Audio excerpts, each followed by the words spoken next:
Hello, adventurers.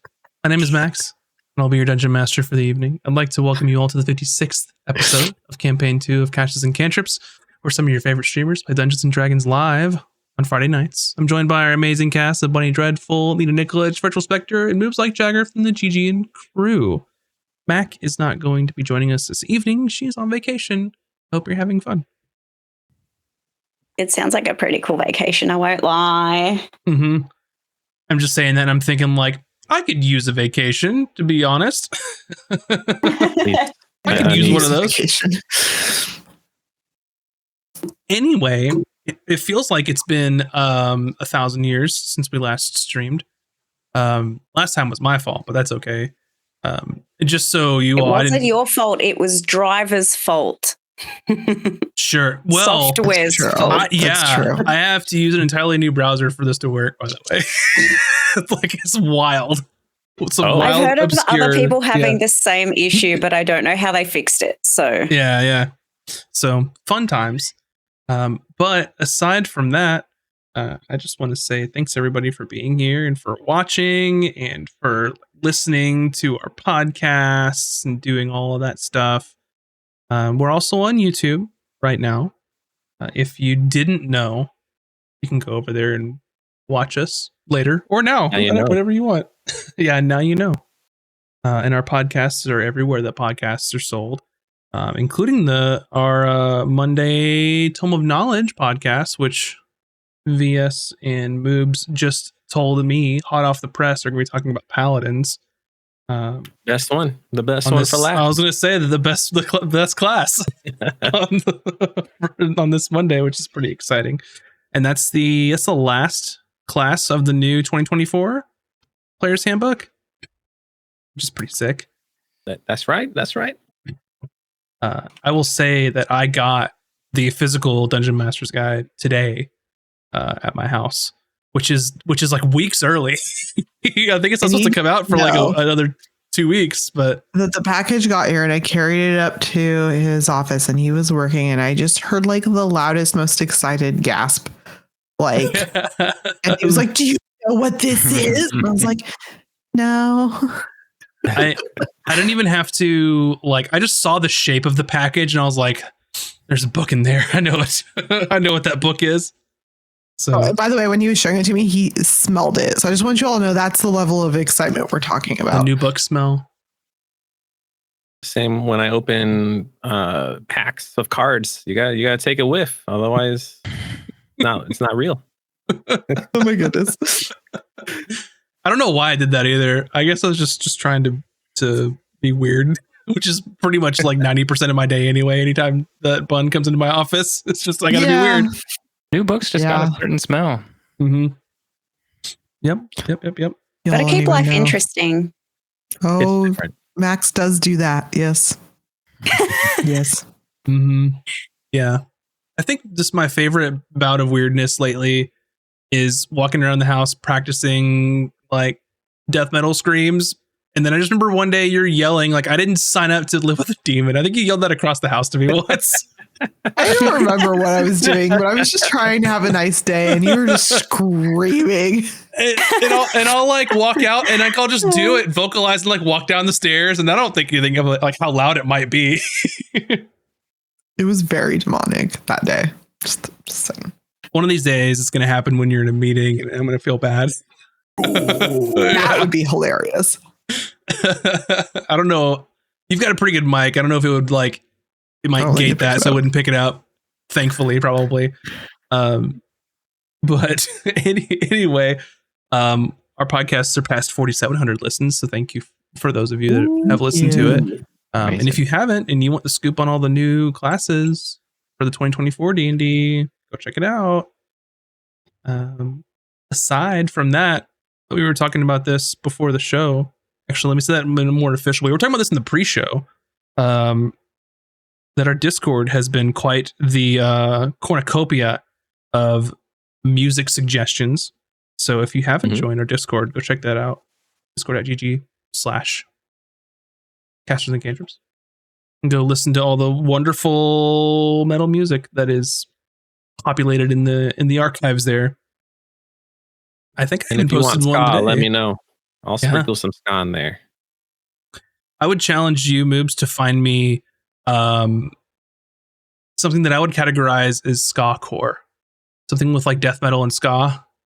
You I know, want it's funny ska. you say that, Max, because there is literally a subgenre of ska called ska core. It exists. It's real. Cool. It's Amazing. I am intrigued. I would also like links. Okay, everyone. All right. After stream, we're going to a spa core party in Discord. So- Join us. Yeah. So the real question is there a post ska core subgenre? What about Ska. new ska core? New ska core. New ska. What about ska doom core? That's the one I'd like. Mhm. Dune If you can- core? So, Yeah, Like you can you find want that one doom. for me. throat singing going It's- on. Ska mixed with punk called skunk. That's probably a thing. I'd be surprised if it wasn't. I would not start up a technically ska conversation is about already let's. punk. Anyways, it's I time don't know, for the is it? show. On our on our brand new podcast, Casters and Ska. Yeah. Yeah. Love Anyway, it. so yeah, hope you all enjoy the episode, and I think we will go ahead and get prepared for tonight's episode of Casters and Cantrips. In our last episode, the crew had received their final task to secure Captain Blackbeak's position in the upcoming Captain's Congress, and had taken an unexpected turn. Blackbeak informed them that the Captain Marius Blackthorn, Taj and Azric's former captain, presumed lost after a mutiny, had resurfaced with a new ship called the Raven's Fortune. Blackbeak, wary of Blackthorn's intentions, tasked the group with gathering information on his plans. Concerned about being recognized, Taj and Azric disguised themselves while Emmy transformed into a parrot. The group headed to the Drunken Mermaid Tavern, anticipating his arrival, where they mingled with the crowd, and Blackthorn made a grand entrance along 4 mysterious associates. Taking the stage, he announced his return and invited sailors and others to join his crew, promising untold riches and a life-changing treasure. His charismatic speech stirred the crowd, and several of those watching expressed interest in joining. Sensing an opportunity, the party decided to split up and engage Blackthorn's associates to glean more information. Hayden spoke with Adelon, an older, battle-hardened man who had invested his retirement savings into the venture, indicating strong faith in Blackthorn's quest. Taj conversed with Serena, a former merchant-turned-pirate, who hinted that Blackthorn was specifically seeking a deck wizard with clairvoyant abilities, traits that Taj herself had possessed. Azric approached Venith, a more reserved wood elf skilled in ranged combat but learned very little due to the elf's guarded nature. And as the evening concluded, Emmy, still in parrot form, noticed Serena whispering to Blackthorn before the group hastily exited the tavern, heading away from the port. Sensing that something was amiss, Emmy decided to secretly follow them to uncover their true intentions. With the Captain's Congress looming and Blackthorn's sudden return shrouded in mystery, the party faces a critical decision that could impact not only their future, but the balance of power among pirate captains. And that is where we'll begin our episode this evening. So, it is currently the evening, September the 21st. For those that are counting, that places the vote tomorrow. Emmy, you are a parrot flapping into the night, following Blackthorn and their mysterious associates, which I do so glad you believe. gave the recap because I forgot about that. That's what I was doing. Which, up to the rest of the crew, what you all are going to do in this situation. But, Emmy, you are following the group of individuals as they are sort of meandering through the streets of Blackrend Cove. As it stands currently, they are headed deeper into the town, sort of an area where there are various shops, places people have sort of put down roots, places for lodging that other crews have sort of staked as their own to come back to. what are you doing? Yeah, I'm just following. Okay. Just keeping an eye out for anything that, like might seem suspicious or not very piratey or maybe like too piratey. I've read a lot of books about pirates, so I'm just looking for something that either doesn't match up with that or maybe like really matches up with that in an exciting way. Mm-hmm. Give me a stealth roll as a bird. Do I use the bird stats? You sure do. Which I think is probably favorable for you because Emmy is not very dexterous. Very much why I was asking. Yes, I'm going to keep using the raven stats if that's okay. Yeah. That's fine. It can stand in for a parrot. Okay. Yeah, just all birds are just really, they just want to be ravens in their hearts anyways, right? I do have a +3 to perception. My stealth would be dex. Yeah. Okay, let's see what we got here. I'm really scared.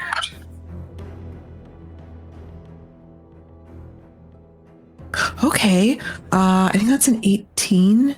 An 18. Very nice. So you follow them. For Azric, Cooter, and Hayden, is there anything that you're going to be doing? And I know that originally, Azric, you said, Emmy, go fly ahead. Are you all going to stay in the tavern and wait for her to report back? Or are you going to also try and follow? I think I'm going to...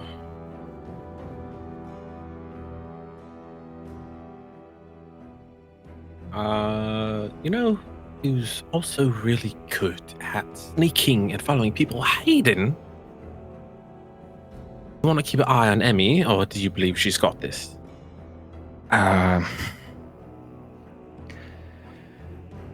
It probably wouldn't hurt to follow close behind. All right, excellent.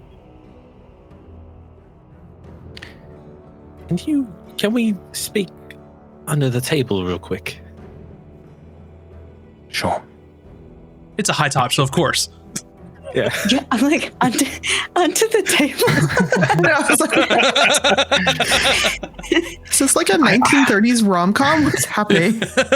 I just wanted to do this really quick without people noticing, and I silently cast invisibility on Hayden.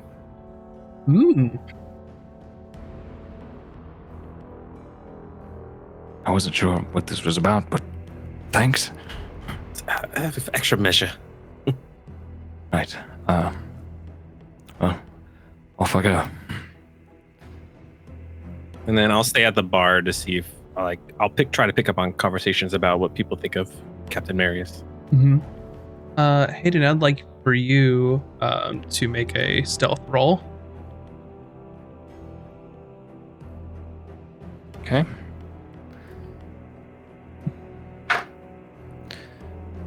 Pretty good. 18 plus 11. Sure. And you're invisible, so their perception is disadvantaged anyway. So you disappear into the night, not even leaving any footprints in the dirty streets outside. While Azric and Cooter remain behind. Emmy, you begin following. And Hayden, you've kind of clocked where Emmy is above, staying out of normal field of view. And they're leading in a familiar direction to you where ultimately they end up at Rover's Rummage, your favorite gnome shopkeep owner. And the door swings open as they all sort of enter Rover's Rummage. Seems like an odd place for them to go. And you all could easily slip in if you would like. You could try and watch from outside. But as the door swings open, you hear Rover just say, "I'm sorry, we're closed for the evening." And you see the one that introduced herself as Serena sort of put her finger on her lips and just drop a stack of gold on the counter. And Can I change into a mouse and go in? Sure. Do they close the door behind them? Is it I mean, it's a still- shop door. They open and it's going to close on its own, but you kind of catch this. She puts the gold on, and Robert sort of nods and he goes, just down the stairs, and kind of just rakes the gold off the counter. And I oh, Mhm. good, sorry. Go ahead. I was gonna say I don't know how closely behind them I was, but however I was close you want to be. yeah. I was gonna see if it is like a door that kind of swings, if I could like maybe silently slip in before it swings closed. Easy enough. You have a 29 stealth, so. Yeah. So you sort of slip in, and you look up and no longer see the parrot that was following them, and then a small mouse sort of squeaks through the doorway, and you see the group of individuals head towards the back, open a doorway that leads downward. It appears like in a cellar or a storeroom or something along those lines. Okay. So they head down to a more private area to converse. Right. I try to sneak down with them. Yeah. As quietly as I can. Okay.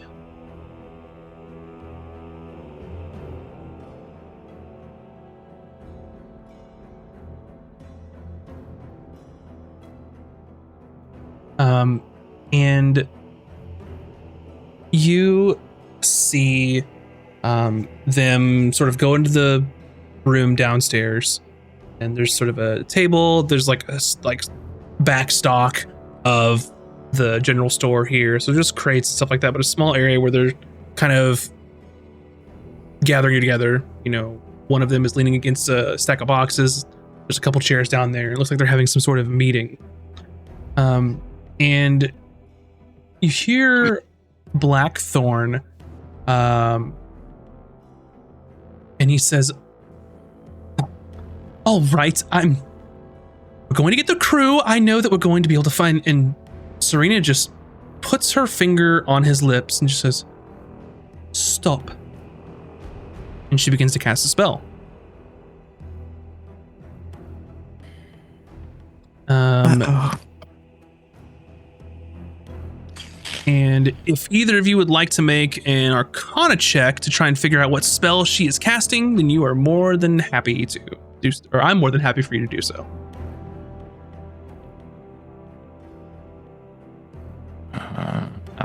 Yes.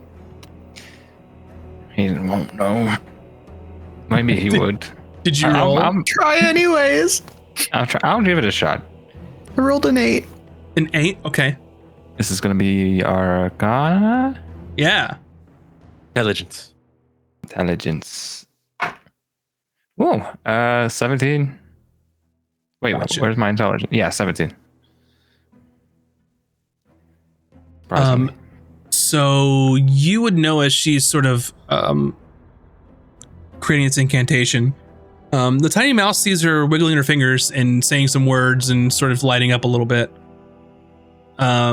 Something clicks in your head, Hayden, having heard this before at some point, that she is in the process of casting see invisibility.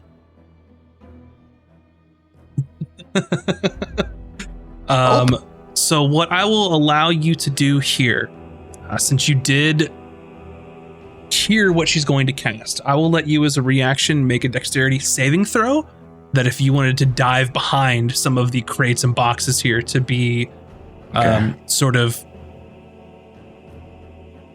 out of sight here. I'm very good at dex. You are. Don't mess it up.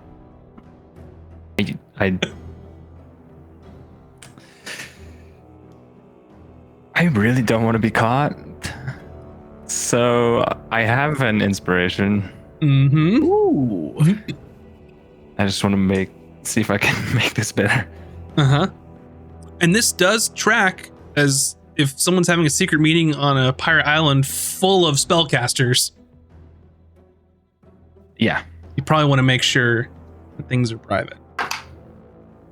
Math.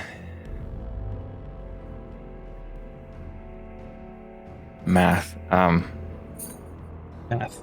Mm-hmm. It's good. 15 plus 8. That's how we're gonna do it from now on. When you roll, you just go, it's good. And I'm like, okay. Okay, so 23. It's Friday. My brain's too tired to math. 23. So you hear this incantation and your Hayden sense is tingling, and you dive and roll behind a series of crates just as the incantation is completed. And she sort of looks around the room, sort of gazing over the corners of the room, and then just says, all right, we can continue, Blackthorn. Never be too careful here, can you? Well, I suppose not. I am trying my best, and like I said, I am doing everything that I can to ensure that we have a deck wizard of the stature that I am, well, requiring for this journey, and unfortunately it seems it's the one that I really want to be part of. Our voyage I've not been able to reach or see, so we might have to settle. And Serena sort of looks at him.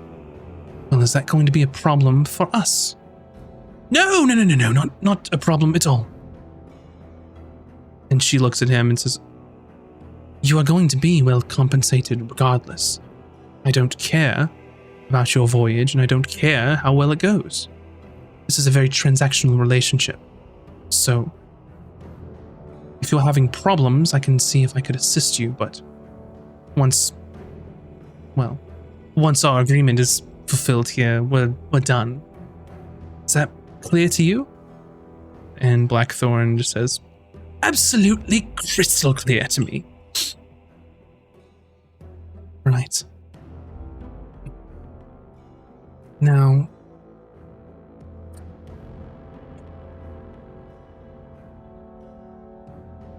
I need you to get me information specific about this island that you may know so much about. I need to know things like ways in and out of the cove. I need to know things like, well, potential areas to get in other than the treacherous waters that we came in the first time. Who are the major players here? Who do I need to watch out for? Those sort of things. Absolutely, I can. So here's the thing. After the Captain's Congress, all of that will be very much revealed, as you will understand who is a part of the Captain's Congress, what sort of captains have the most sway of sorts. And I can most certainly easily catch up while I'm there. Right. We need to also have a conversation about your voyage and the untold riches that you're promising people. I really need some specifics on this thing that you're trying to find. Well, once I sort of fulfill, my end of the bargain, I would be more than happy to share that information for you, but it seems that the things that you want from me are a little more pressing, are they not? I would suppose so. So, you do your part during this vote. We'll do our part. We'll meet afterwards, exchange notes, and then go our separate ways. I will make sure you have your payment by then, of course. Does that seem fair to you? And sort of nods. It seems pretty fair to me. So, pleasure doing business with you, and sort of extends his hand out to her, and she shakes it. Don't fuck me on this. I can make your life absolutely miserable. And I think you know that. And he just sort of like smiles. Of course. Now, if you don't mind, I have a deck wizard to sort of recruit. And, I'll see myself out. And this sort of nod, and he heads back up the staircase and out, leaving what you thought were crew members. So there is Serena, Vineeth, Sir Attilan, and Ricklin all here. And Serena looks over to them, and especially at Vineeth, who was the sort of quiet, guarded wood elf. She says to him, keep an eye on him, especially after this vote. I don't think he'll actually get what he's after, but we really need to make sure he doesn't. Or get it before he does. So, you understand, right, Vineeth? And just sort of nods to her. Good. Right, well, everyone get some rest. Tomorrow's showtime. And they all sort of agree and head back up to the staircase. And Hayden, you can breathe a sigh of relief as there's not a gaze in your direction behind these crates as you were listening. And for Emmy, it is absolutely not uncommon at all for there to be a little mouse or a rat in the stores of this basement area here. I want to still follow. What's her name? Serena. I want to I assume she's probably going to go back to her room and sleep, but I want to make sure she doesn't like make contact with anyone else. So I'm going to keep following her, at least until my wild shape's about to wear off.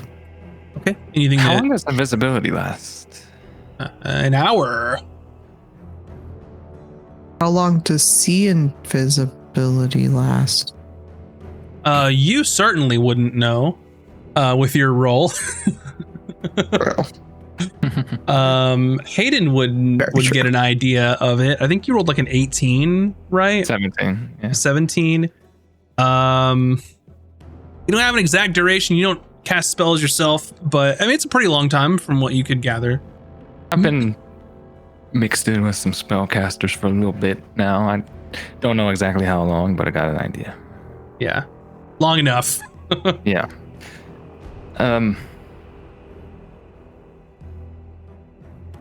Kind of would like to pursue them for a little bit longer, trying to further the distance at which I follow. Mm-hmm. Trying to use cover as they go along. Gotcha. Yeah, so you follow them out. They both Sir Attilan, the elderly human gentleman who you talked to about investing all of his money into this, Ricklin, the half-elf, and they all go back sort of in the direction of the Drunken Mermaid. Stop at another sort of nondescript building, which looks like just a place for lodging they may have secured. They may have used someone else's quarters or got someone to sort of rent their facility there. And the one known as Serena follows with them. They head inside. Serena waits outside for a moment. And she begins to cast another spell. If you'd like to roll on this one, you can. Oh, okay. Oh, I did much better this time. Yeah. I don't know what this one is. And I will say Vineeth, the wood elf, goes in a different direction, and basically he is tailing Blackthorn to see where he's going. So it's up to Emmy. Are you following Vineeth, or are you following the other three? I'm following Serena. Okay. She seemed to be in charge, right? Seems so in this case. What did you roll? 19. A 19. It looks like she's casting Sending. Ooh. Can I try to get closer to hear what she's saying?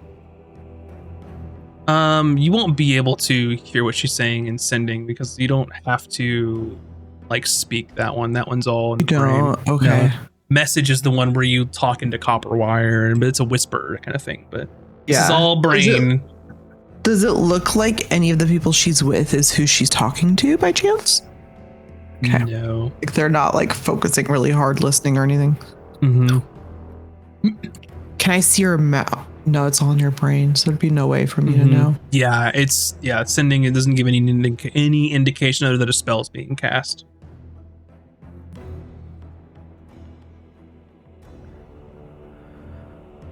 Okay.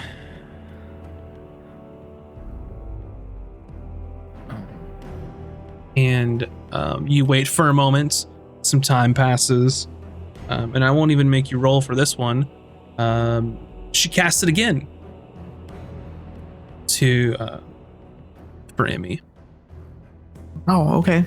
So it looks like she's talking to either someone for quite a lot or potentially multiple people. Who knows?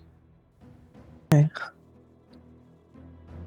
I'm gonna just keep following just to make sure they don't go anywhere else. I'm sure they're just going to the rooms, like I said, but I'm gonna keep following just in case.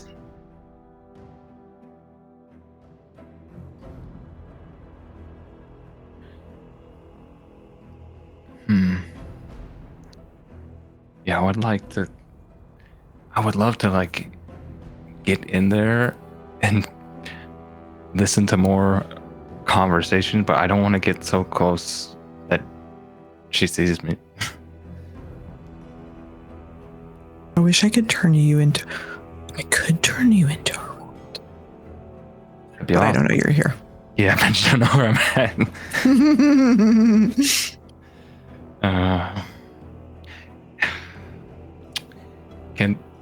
Could I try my best to keep out of her line of sight, scout the building and see if there are alternate entrances, like an open window or a back door? Yeah. So you certainly can. There is a window.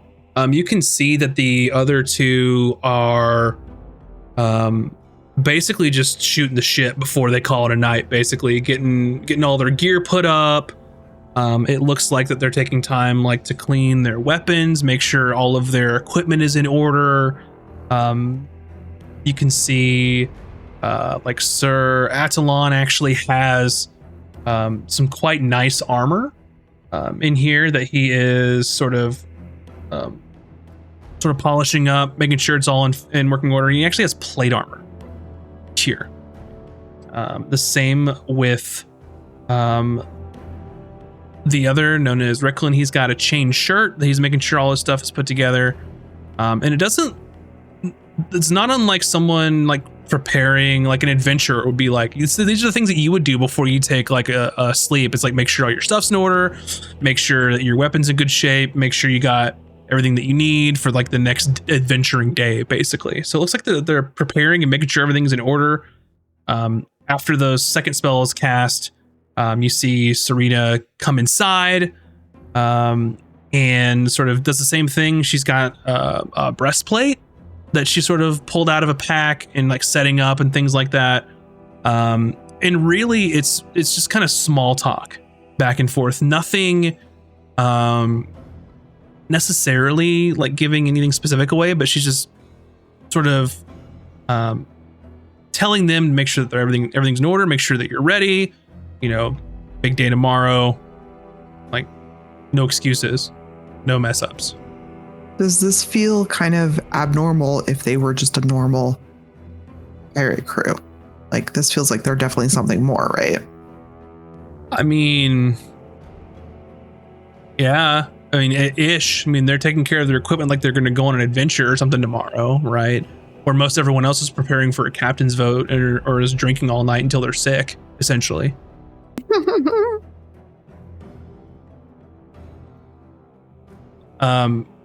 Back over at the Drunken Mermaid,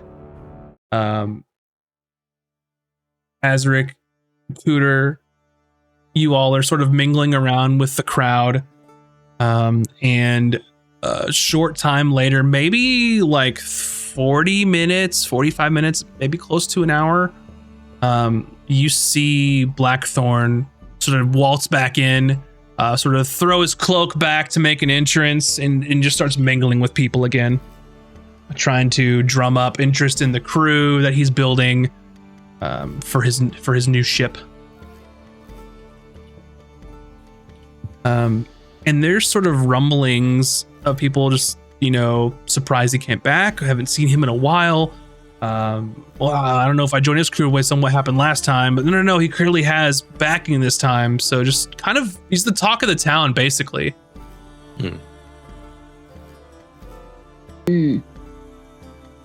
I'll like people talking, I'll like chime in and I'm like, oh, sounds kind of suspicious, don't you think? Like stuff like that. And someone's like, oh, that seems kind of suspicious. And someone kind of chimes in, it's not suspicious though. Lots of fucking money, gold. He's promising all kinds of gold. Like, hey, you promised that last time. Look what we're going. I have a quick question. Are we, because I've been busy for like a month. Are we ourselves in the Drunken Mermaid currently, or are we still trying to? I'm Gunther right now.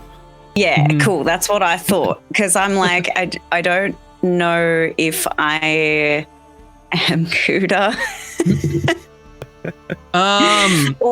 or even maybe if I am Cuda, but like not directly like interacting with you or pretending like you're new to me. How about this? You can do whatever you like. You can be Cooter. You could be a disguised Cooter. You could be a poorly disguised Cooter. Whatever you want to be. A poorly disguised Cooter.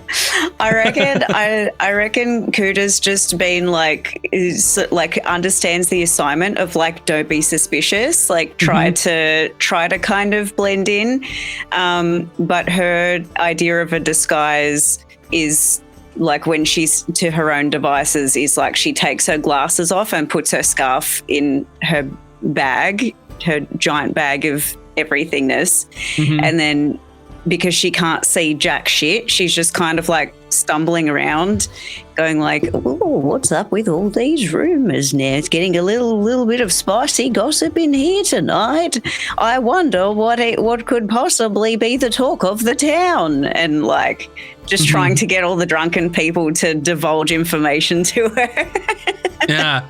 And you see one a halfling gentleman who's pretty deep in the cup and is just saying, well, I'm gonna join the new ship. You should too. They're taking anybody, I heard. But if you're good at magics, you might get a bump in priority. Oh wow, which ship? With who? What kind of What do you mean magic? with who? And he just points over to Blackthorn. Fancy pants over there. And she's like squinting. Squinting over there. Oh, yes, I can see very clearly, yes. Oh, wow, I might have to go introduce myself. Maybe I'll see you on the ship, fellow pirate. And he's like, oh, How do you do? Yeah. How do you do, fellow pirates? Yeah, he's like, it's called the Raven's Fortune. I bet if you mention the ship before talking to him, he'll think you've done your research. Oh, thank you. Thank you very much. I'll put in a good word for you. What's your name, sir? Ruth. Ruth. All right. No, but Ruth. Oh, Ruth. All right. No, but Ruth. Ruth. All right. Yeah. Okay. All right. I'll be right back. I'm going to go finagle us some business. And she just kind of like pushes her way through the crowd toward whatever direction she thought he was standing. Yeah. So Azric, you see a poorly disguised Cooter. It's like Cooter who took off her glasses and like put on a scarf, basically another scarf, a scarf over her scarf, and just sort of is like wandering out into the middle, and is standing somewhat near Blackthorn, but not like in conversational distance. So Cooter, you think that you found him, you found the fancy pants captain guy. So how are you gonna interact with this gentleman? She just approaches him and goes, I heard the raven's fortune is destined for fortune, sir. And you hear someone who sounds like a good like 10 feet away from you and sort of talking above the music. I'm sorry, did you say something? The raven's fortune. I heard that it's destined for more fortune. No, it's the raven's fortune. Is my ship? Yes. Exactly, that one. And he's hold on, and then comes over. Do you need some help, ma'am? Well, I was hoping that maybe you might need some help. Are you? And he starts to look. Are you with someone that I could? Oh yes, Baruth! And she like calls him over. And Baruth looks over like and it's just like drinks and it's just like not even doing anything, just like like. Well. Anyway, my friend and I were hoping we might find ourselves a spot on your ship. You like fortune, we like fortune. We can be fortunate together. What sort of skills do you have? And I'm sorry, I'm Captain Blackthorn. What is your name, ma'am? Oh, my name is Tuka. Tuka. And nice what is it to that you meet do, you. Tuka? Well, you know, I tinker, I tanker, I build things, fix things, fix people too, if you've got a couple of broken bits and bobs here and there. Maybe a little something else, if you have a little private spot for a demonstration. Sorry, what are you talking about? No, I'm talking about my ability. I'm not trying to proposition you, sir. Well, I suppose not in that way. I am trying to proposition a job, but not that kind of job. Get your head out of the gutter, young man. How dare you? He just sort of puts his hands up. No, I just was not sure what you were talking about and cupping your snout. Sure, we can do a demonstration. Why not right here for everyone to see, to show off your prowess? Well, not here. I wouldn't. I don't know. Well. Performance anxiety, not very, not a good first impression. Well, listen. Does anyone here have some kind of problem? Is everyone at full health in this vicinity? You, sir, you look like you've been limping a little bit. All right, Grandma. I believe you're so deep in the... I'm sorry, Captain. She's very drunk. Come on, Grams. Let's go scoot you to bed now. No, sir, do not unhand me. Captain. Come on, Scoot. Let's go.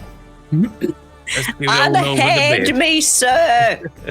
And there's like kind of a commotion. You hear someone in the back yell, I've got scurvy, and someone's like, well, I'm missing a tooth. Just like people talking about what all like they've got going on.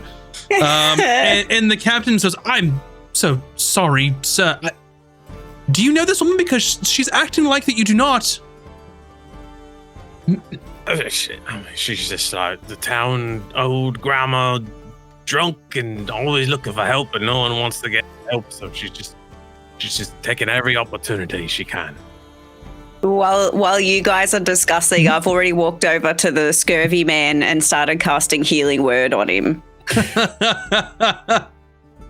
You cast healing word, and he goes, I feel the same.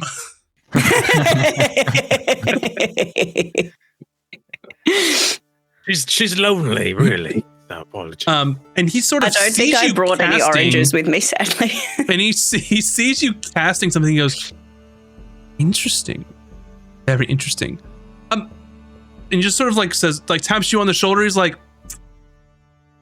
keep an eye on her because I think that under normal circumstances she could perhaps be useful. Oh yes, Captain. It was Reiner, right? Gunther. Gunner? Gunther with the TH, like a T.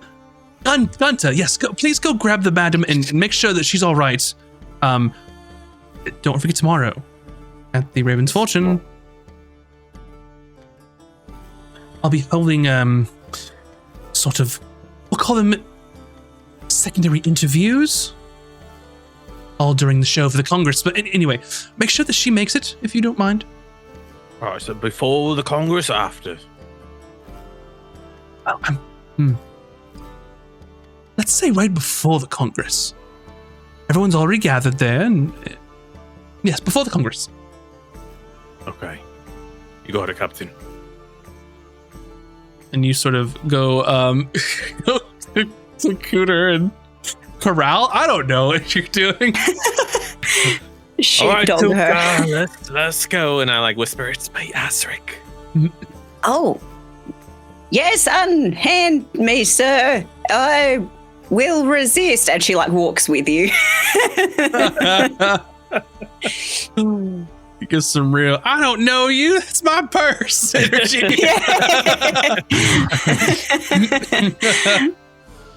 All right, so you have navigated that situation and then over to back to Emmy and VS, or Emmy and Hayden, I should say. And at this point, they've sort of started winding down and they're just getting ready for the evening to go to sleepy times. Seems like they have a big day ahead of them. I'm gonna wait until they fall asleep. Do I still have some time left being a mouse? You tell me. I don't know how long you can wild shape. 4 hours. So Yeah. Hayden, I want to wait until know, they fall asleep and then snoop in their belongings. Hayden, you know that your invisibility is getting towards the twilight of its. Yeah. Start heading back and report what I've heard. Mm-hmm. Gotcha. Amy, you wait around until night times. What is it that you're looking for? Make an investigation roll for me. Mm-hmm. Like any paper documents.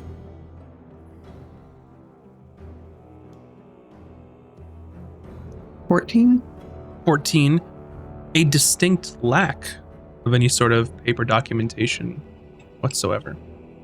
You do find a small lockbox. Typically would hold valuables or gold or jewels, sort of that thing.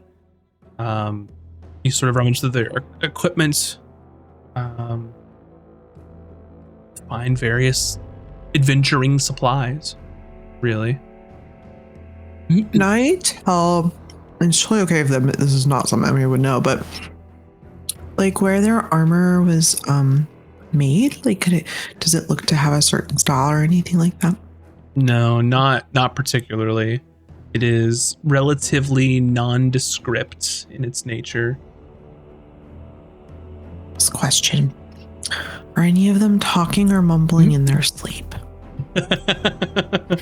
One of them is snoring and seems to be annoying the other two. But no. Okay. You do notice going through some of the belongings of, well, let's see, of Serena. You can see something is sort of tied to the breastplate on like the shoulder. It looks like a necklace of sorts. Maybe some sort of religious symbol or something like that. Oh, can make I have religion? Make a religion roll for me. 14. 14. I would think that you would know that this is definitely a religious symbol of the pantheon of would be the precept. Sept. Basically, think of things that people would pray for the precept, like civilization, Renaissance, science, technology, that sort of stuff. Okay. Like Rosadam people. That's that would be the sort of patron deity of that island. However, people worship the entire pantheon, and then someone could worship one from like any other isle. It's a pantheon for a reason, but each island has its like patron. So, but yeah, most concentration of followers would be in Rosadon. Interesting. Okay. I think I will head out and go to find the rest of the group. Okay. I will once I leave, I'll like find somewhere to kind of duck down and then unmouse. So actually, if Hayden is still nearby, he'll probably see it. Hayden had to leave well before you did. Yeah. I didn't know if he was still waiting outside or not, though. But I'll head back to the bar or the tavern. Yeah. And You all- look for my friends. You all can make your way back over to the Drunken Mermaid, and let's say that the evening's winding down. Many of the patrons are either headed back or deep in their cups or sleep on the tables, but you all can sort of meet up before you call it an evening.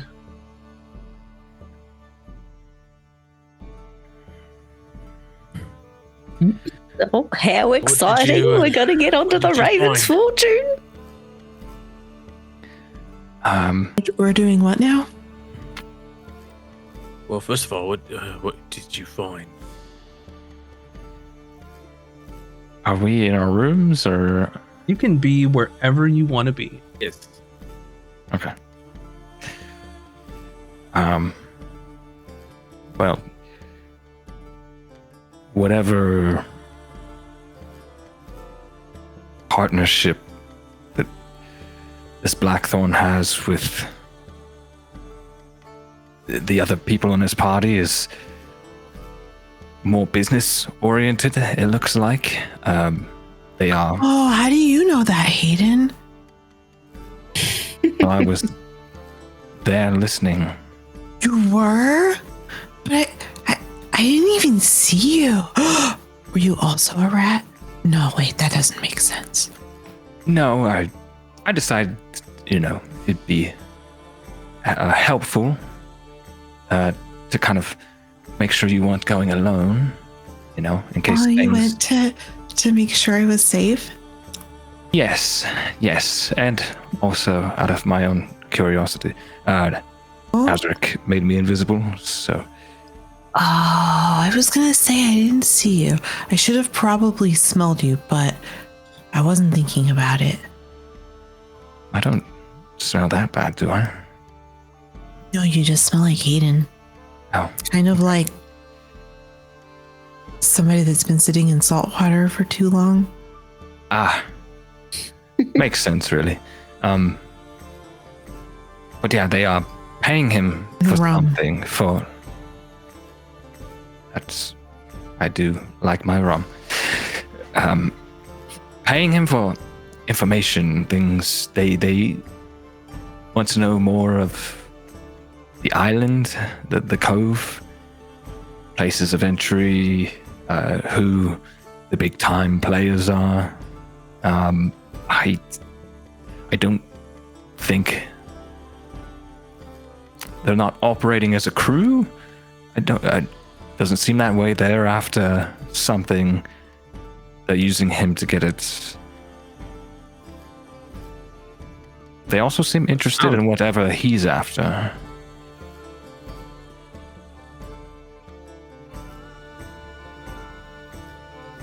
Oh, his promise of gold and fortune. Yes, he hasn't told them what it is. And in fact, after he departed, they were talking about possibly going behind his back and trying to find it before him, whatever it may be. They don't seem to know what it is. You heard all that too, Emmy? Or I hope I'm not forgetting. Yeah, anything. it sounded like they were using him. And I tried to look at like their armor and figure out where they're from because they had all that plate armor. Because I don't think they're pirates. That's another thing. Follow them to their lodging. And I don't think they plan on sticking around for long. They seem to be preparing venturing gear. Like Emmy said, armor, weapons, venturing packs of sorts. So I don't know if they plan on leaving tomorrow after the voting immediately or what. Oh, and the woman, she used the sending spell many times, but obviously couldn't hear it. Oh yes, she seems to be someone who can cast spells. I don't know if it's a wizard or something. Why are they looking for a tech wizard if they already have one? How far does sending go again? Well, that's what I was saying. They don't appear to actually be a part of his crew. They seem to be his benefactors more than his crew. I could be wrong, but there's many types of merchants. Perhaps these merchants are the ones who sells information, and they're trying to get information on the island and sell that out to non-pirates, putting all our lives here at risk. Answer your question, Emmy. Sending can go anywhere on this material plane or other planes of existence. Oh, whoa. Okay, well, that doesn't narrow it down. Okay, sorry. Thanks. I think you make a valid point, Azric. Something seems off, and I'm not sure what it is. Are they in cahoots with the Conservancy to end all pirates while we're all here for the? I mean, it's That not was a just jump, but I like it. Everyone hates pirates. I mean, of But course. it sounds very ominous with the armor and the sending everywhere. It makes it sound to me like there might Should be. we leave? I mean, it takes time to get information out. I'm sure they don't have the lay of the land yet. If they were just asking for that information just now, I mean, we definitely should tell Whisper and report this to Blackbeak. That's for damn sure. I would like to see what Whisper thinks. Yeah, me Do too. you recall where their lodgings are? Yeah. Absolutely. Yeah, he didn't know. I forgot. Is there anything else of note out of the ordinary? Yeah, there was a religious symbol of the proletariat. What was it? The precept. The precept on her armor, but I don't think that means anything. One of them snores really bad. Is that important information? No. Precept? He might have sleep apnea. We should attack him first. He's the weak one. We'll just pitch his nose and it'll be fine. Yeah.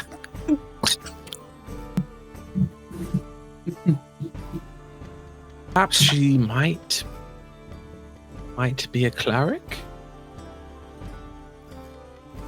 Let's see, with sending and detect invisibility. I rolled a 15 religion, Mr. Max. What are you trying to find out? Like with the holy symbol and the 2 spells she cast, if she's pretty, if she's a cleric of So with your religion check, with 15, you know the information that Emmy had shared about the precept and like kind of what their domain and thing is. If you're looking to see like what spells, you know, if someone has, you know, seeing invisibility and sending, you give me an Arcana check for that to figure out, to align spell lists. 19. So sending is available to bards, clerics, wizards, and some warlocks. For see invisibility, that is available to bards, sorcerers, wizards, artificers, some clerics, and some paladins. Okay. Can I do? Religion is ironically Kuda's strongest stat. Yeah, go for it. I just wanted to see if there's anything more about that particular symbol, given the armor, the group of people that this is. Like if there's anything around that we might Roll religion. discern with my new dice from PAX Australia this past month. Wow. Because they all match now. Oh, yeah. Yay! It's very pretty. Anyway, sorry, I had to show that off while I can. This time. I know, I'm hoping. is gonna be Synergy be with me. It's gonna be really awesome or really bad. Oh, 14. 14's passable. Oh, that's good. Yeah, 14's passable. Yeah, but it's a plus 7. Oh. Yeah. Did you happen to have an inspiration that you wanted to use? I didn't. Okay. Did you test roll these before you made your purchase? Yeah, because if she hasn't, wish I DM, could if she hasn't rolled them once yet, that first roll doesn't count, actually. Everybody knows that. Sorry, no, that counts. So the precept, similar to like they're more about civilization, renaissances, like science, technology. They are sort of think of like a triumvirate of sorts. The precept is sort of the deity. They have sort of a holy scripture known as the Codex that they follow. That was ordained and given to their believers as legend anyway. And they're led by someone known as the Arbiter, who is the top of the church and the only person who is allowed to read the Codex. So the precept provides the divine knowledge and teachings via the Codex. The Arbiter interprets it, and that's kind of how their particular church works. They are a very sort of how it relates to Rosadon makes it a very like theocratic type environment, but also science and technology forward. As far as like the symbol, like the necklace with the symbol of the precept on it. People wear necklaces, bracelets, rings, keepsakes, like talismans. Really can't look much deeper than that, unfortunately. I relay such information to my crewmates.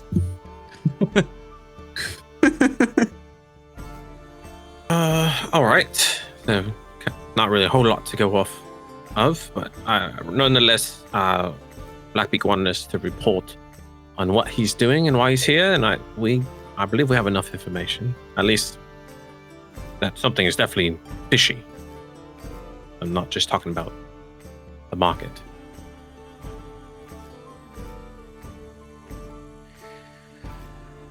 I say we head back to the ship and round up Whisper and report in.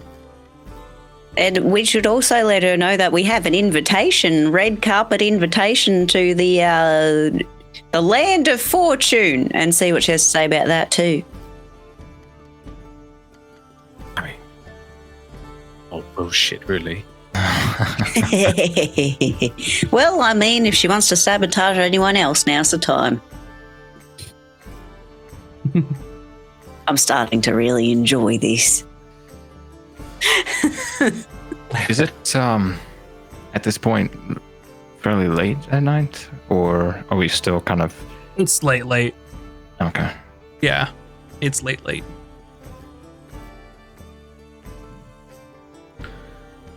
What time does the vote take place? The Congress? It's gonna take place like after dinner time, like in the evening. So they're all probably gonna gather in this place and make like a spectacle of it, and have like basically food and drinks brought in, and have people talk and give sort of last, ditch efforts to grab some votes. And then it's gonna be the votes, and the way that the Captain's Congress is voted upon, that you guessed it, all the captains vote on behalf of their crews. So, which is why you all had been targeting only captains for the votes. All right. And So, we have plenty of time to, first thing in the morning, report to Blackbeak. Tomorrow morning, Blackpeak, and then see what happens from there. Yep, Blackpeak, and then pretend to be interested at the Raven's Fortune if we want, and then the Captain's Congress.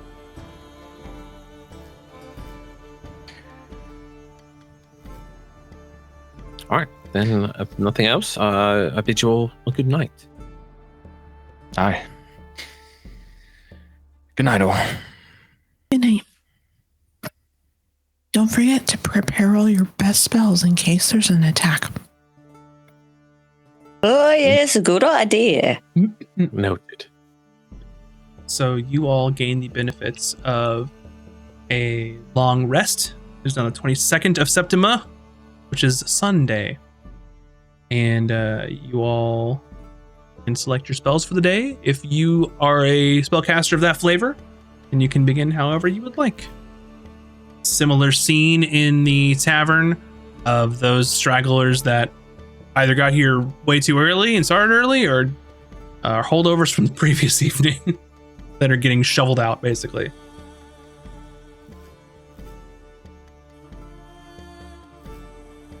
So, what would you like to do? We'll head straight to our ship, where Whisper is. Gotcha. You make it over to Whisper. Is everyone going to be accompanying?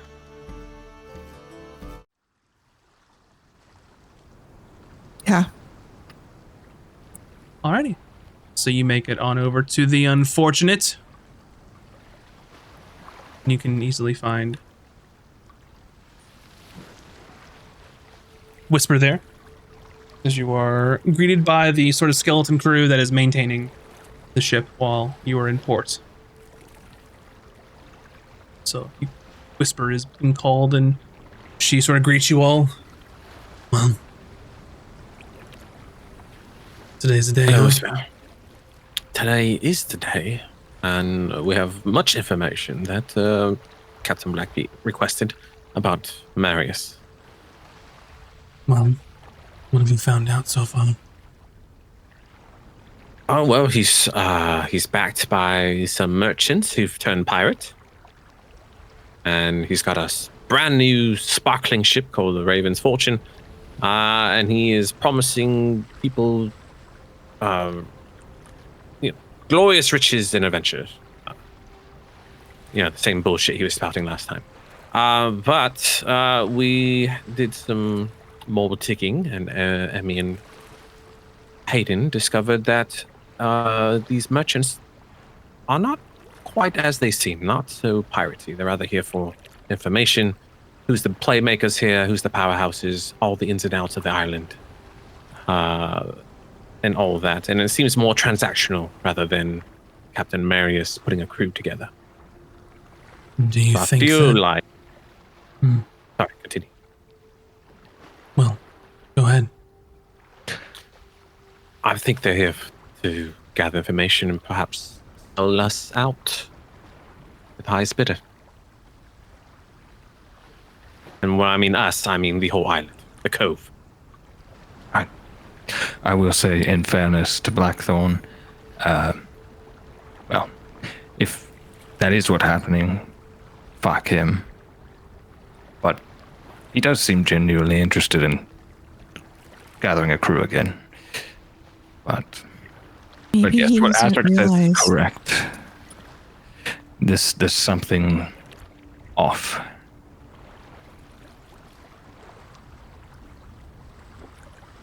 And they're going to vote. We don't know who. Do you think That information was not divulged.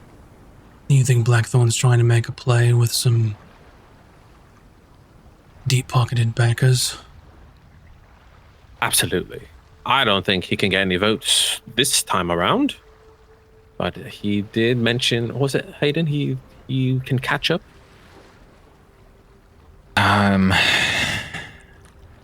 Yeah, I wasn't entirely sure of what he meant by that. They didn't make too many hints that he was going to be entering the race necessarily, but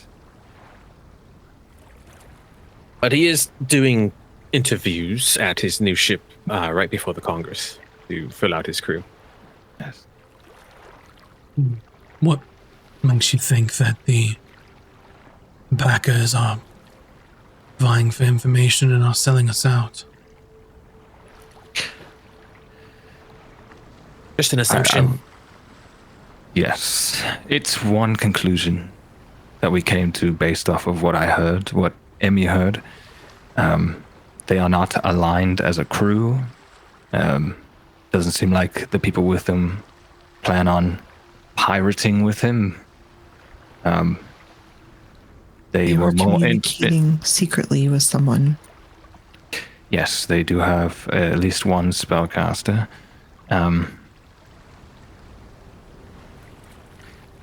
It's. He also seemed fairly interested in this thing he's been going on about, this treasure to end all treasures, possibly maybe to take it behind his back. I don't know. And there's always someone talking about the next big treasure or the next big score before they retire.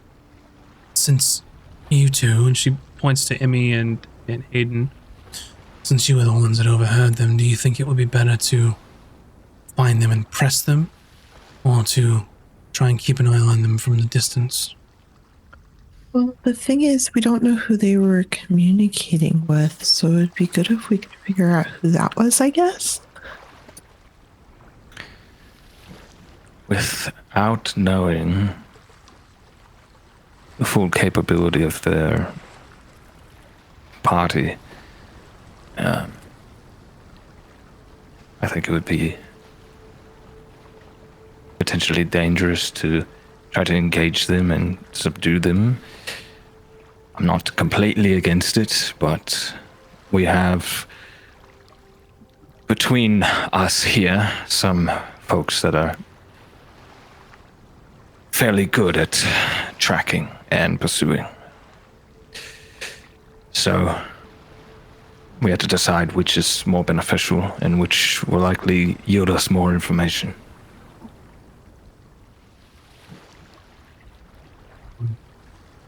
Well, based on what you told me, it seems like I can trust you to get on it and I can report back to Blackbeak. I don't necessarily want to waste any time if what you say might be true. Aye. That sounds like a plan to me. Agreed. She kind of slaps Azric on the shoulder. Trust, funny thing. It's kind of giving you shit like, finally.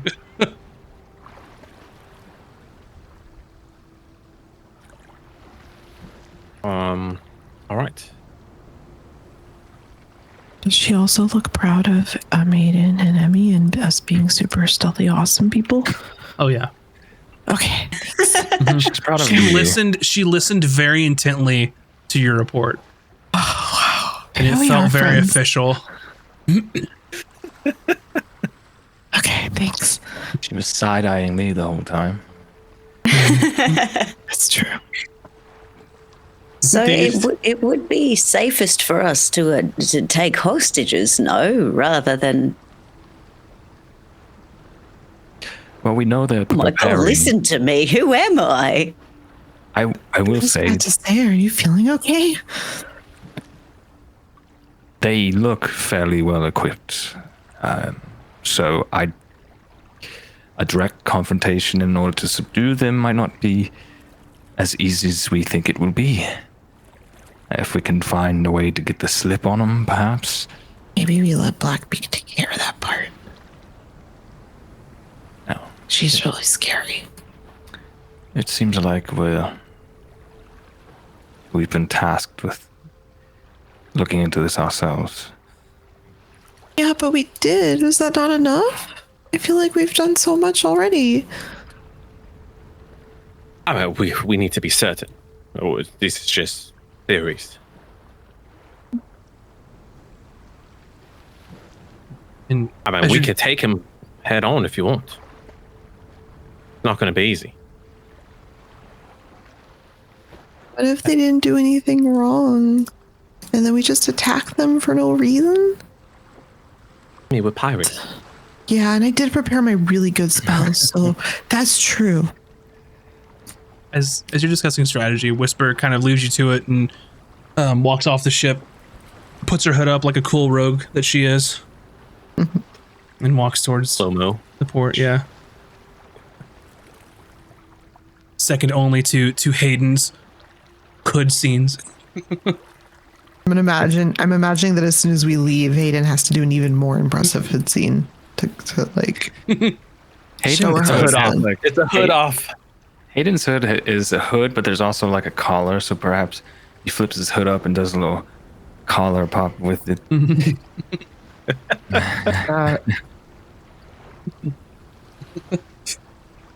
All right. So you all discuss what's your next move. Well, do you want to spy on them some more, or should we head over to the Raven's Fortune later and see what that's going about? I think we should go follow them because they were preparing for something and we don't know what that something was yet. All right. Let me see. All right, so do you still remember your disguise from last night? They're expecting you to look probably the same. Oh yes, and she like takes off her glasses and switches scarves, and she's like this. Wow. Just wow. Then she Yes. looks at Hayden like, I know, it looks very good, doesn't it, Azric?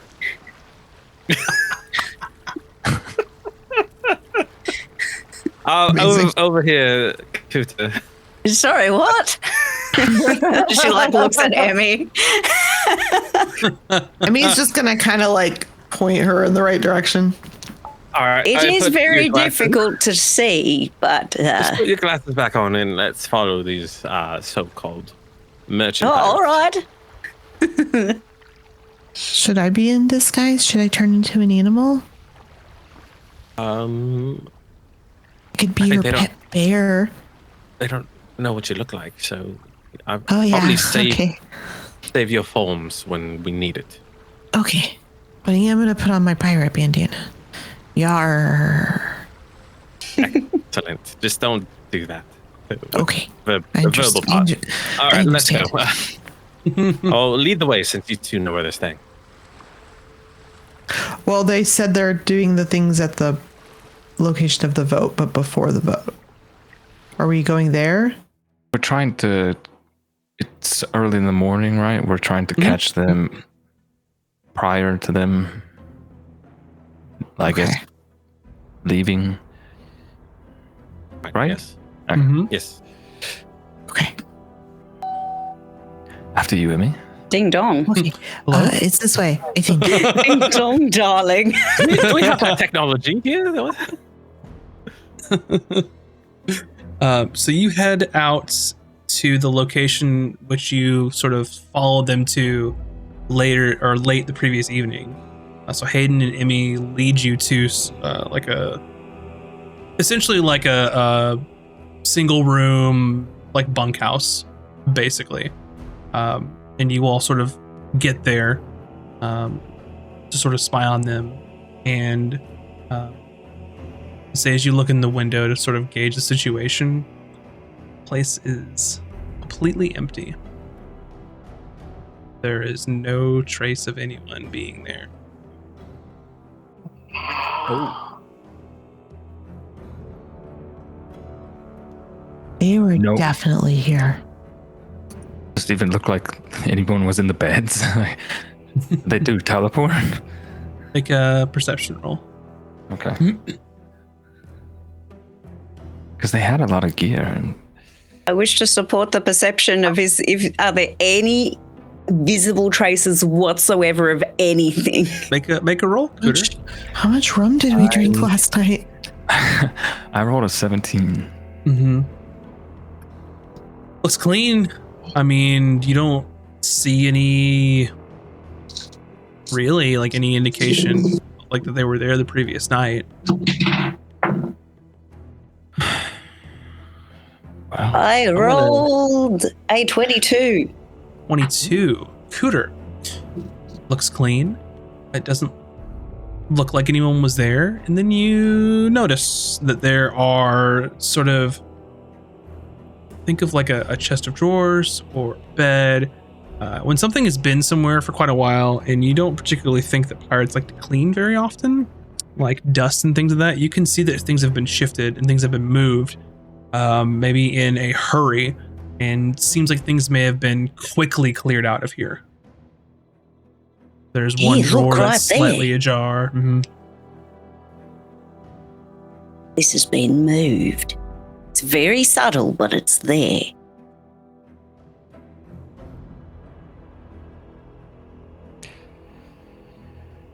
Well, this is a bit of a problem. You can find them if you want. You think they went back to what's the ship? Maybe, but I could cast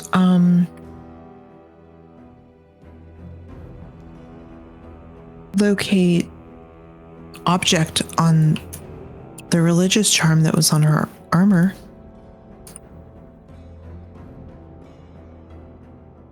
And see if I'm gonna I can find it. flip on my magic eyes and see if I can see any Good idea. trace remnants, anything like that.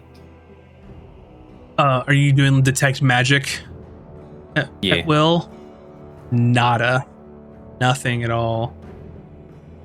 Nothing here at all. Well, What was your plan, Emmy? I can cast locate object. She wants to locate a charm that she saw attached to one of the persons. oh yeah, that And if would- they're within Brilliant idea. 1,000 feet of us, I'll know. It's only a level 2. I could just do it. I'm just gonna do it. Okay. I'm gonna cast locate object at level 2. 1,000 feet. Alrighty. What are you looking for exactly? I am looking for the religious like necklace or charm or whatever that was on her armor that I saw. It is worth noting that if it's inside like a thin sheet of lead, I would not be able to see it. That's the one caveat. And it can also locate to the nearest object of a similar kind, but I'm looking for the specific one. So Mm-hmm. Let's see. You have seen it up close within 30 feet at least once. Yep. And it's a specific object, so you can certainly do that. This is what, 10 minutes. So in the immediate vicinity of 1,000 feet, you don't get any pings from it, so it's not close. But if you want to pick a direction that you might want to go to sort of see if they're in the area, so there are a couple directions that you could reasonably pick. One of which could be towards the port, which would include the port and the Drunken Mermaid, which is where you all are staying. Another direction would be close to where the Captain's Congress is held, which would be a different direction from there. And then there's also the direction further out where Hayden had the run-in with the Bloody Buccaneers. So you've got kind of 3 directions that you could pick that might make sense. A 4th direction being close to... Let me get the name real quick. Close to Graves Shipwright. So there's 4 sort of directions that you could go on the island. And with it being 10 minutes, you could probably pick one and have this still be up to ping in the area. So Outer Beaches, Port, Captain's Congress, Shipwright are your 4 directions. I just think I'm going to pick wrong no matter what. Does anybody have an idea? I would think if the port, if they're going to the ship. Yeah, I think. How long is it until the Congress?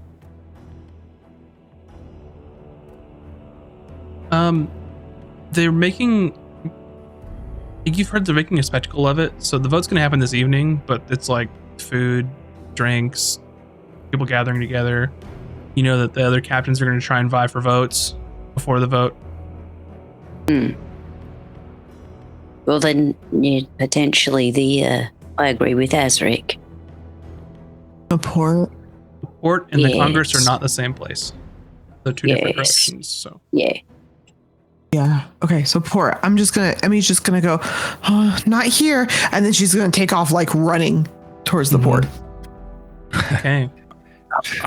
All right, follow. So you skedaddle back towards the port, towards the Drunken Mermaid. And as you are sort of making your way down there, you see like, when you've been to a convention, when you're going to like go find lunch, but you're finding like a late lunch, so you're off time, you're headed towards the port and you see like kind of the lunch crowd heading in the opposite direction of you, of where you're going. So Oh, people we're seem to not be late for migrating. lunch. So they're migrating away from where you're going. So As are in, you like, gonna just people in general are starting to... crowds are starting to form and head back a different direction. So you continue on to the port. Is that correct? Yeah. You continue over to the port, and you're not getting any pings. Shoot. I wonder if perhaps they were preparing at the Congress, getting in early. I could cast it again. We could go over there. Let's give it a try. Okay, I'm gonna cast it one more time.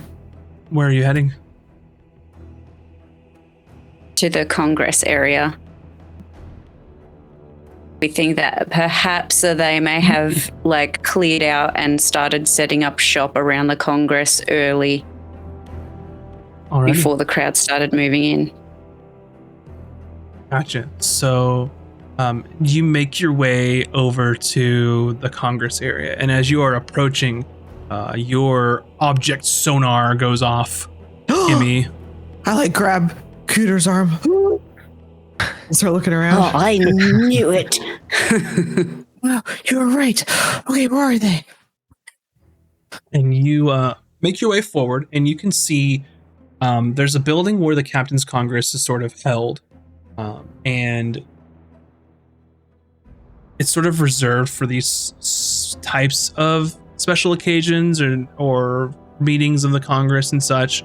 And it is basically like the very front hull of a ship. Basically, if you took the front of a ship and just like cut the first quarter off of it, and then added like a set of doors at the bottom. They've made like a multi-story building out of the front of an old ship. Cool. And as you're sort of approaching, it is immediately sort of around this front area, and you can see there are crowds. People are already filing in. You can see that there's tables, there's a bar set up, and then outside of this ship, you can see Blackthorn and Serena talking to sort of people interested in the Raven's fortune. And they're sort of just mingling in with the rest of the crowd, talking. She's wearing her armor? Her No. plate? No. The thing was tied to her plate armor. The shoulder plate, yeah. Just smack Azric. Do your eyes thing. What? Do the eyes thing that you do. I detect magic at will. Do the eyes thing. Okay. I'm gonna look at the exact parameters of detect magic really quickly, just so I can understand.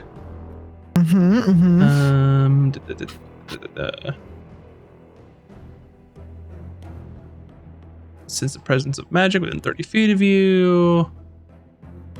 Okay, so in this crowd of people, you can see just like boom, boom, boom, boom, boom, boom. Like there's people that have like magical swords. Someone may have like a magical hat, but around them, there's not any magical pings.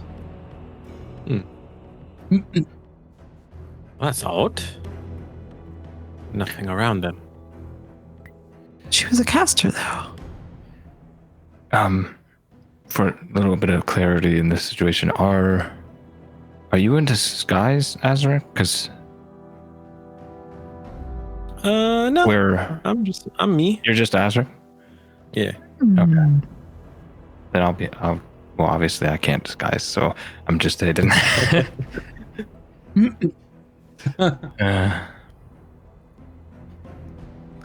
So we know where they are, and they're not in armor. They don't seem to be. You know where Serena is and Blackthorn. Oh, well, we know what one of them is. Don't know where the rest of her merry band of questionable folk is. Well, let's just keep an eye on them and try not to make it obvious. Okay. Should we kind of split up around the area? See if maybe we can spot some of the other folk, or just keep eyes on them too? Possibly get close. Try to listen in on any conversations. Okay. If I get too close and Mary sees me, then that's a whole nother thing. I can go up closer. I'll keep an eye out for the other two lads. Was it Ricklin and beneath? There was the older gentleman, elf. Alton, I believe. Talon? Something like that. Sir Atalon. Sir Atalon, yes. Well, I'll press a little closer, try to stay somewhat out of sight. All right. And as you sort of keep an eye on them,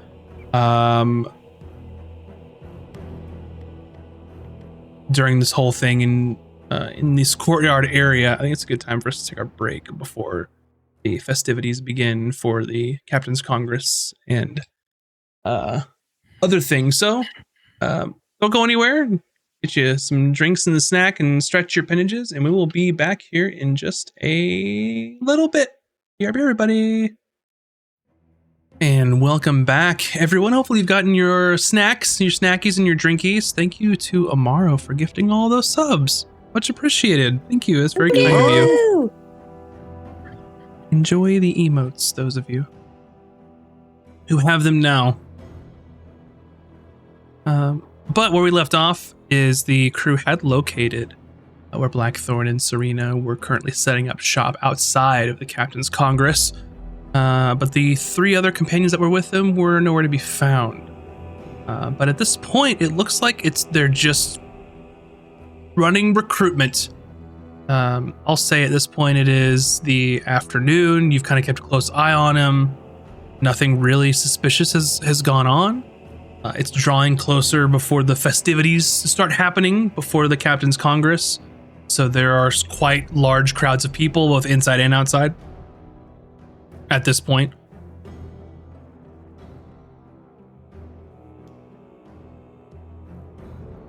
Is there anything that you all want to do in particular at this moment?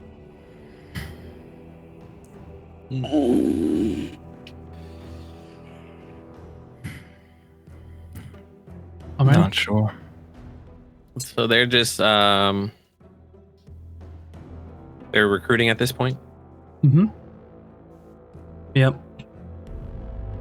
We can't outright see the people that we were looking for specifically. It's just like the general population is doing recruitment things. No, Blackthorn and Serena are out talking to people about the Raven's Fortune, setting up. Oh, yeah, right. Talking to them, but the other 3 people that were with them are not close. Yeah. And it's just been strictly like hyping up his ship. There's nothing about like a Captain's Congress surprise or something. No, not at the moment. So it doesn't appear to be entering the running.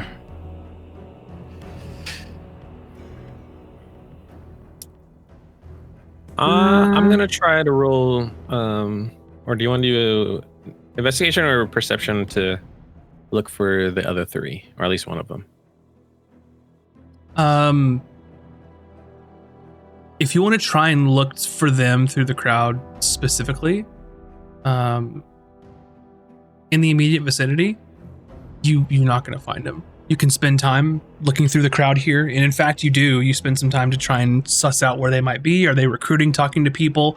But they're just noticeably absent from the location here. Not here. And as it sort of draws nearer to the main event, people are called inside to the Captain's Congress, namely the captains of ships, to sort of have the period before the votes to give them opportunities to converse away from the rabble, basically. Is this all captains or the captains who are up? All captains, because all captains will be voting. I guess that's Wait, my that's cue. you. All right.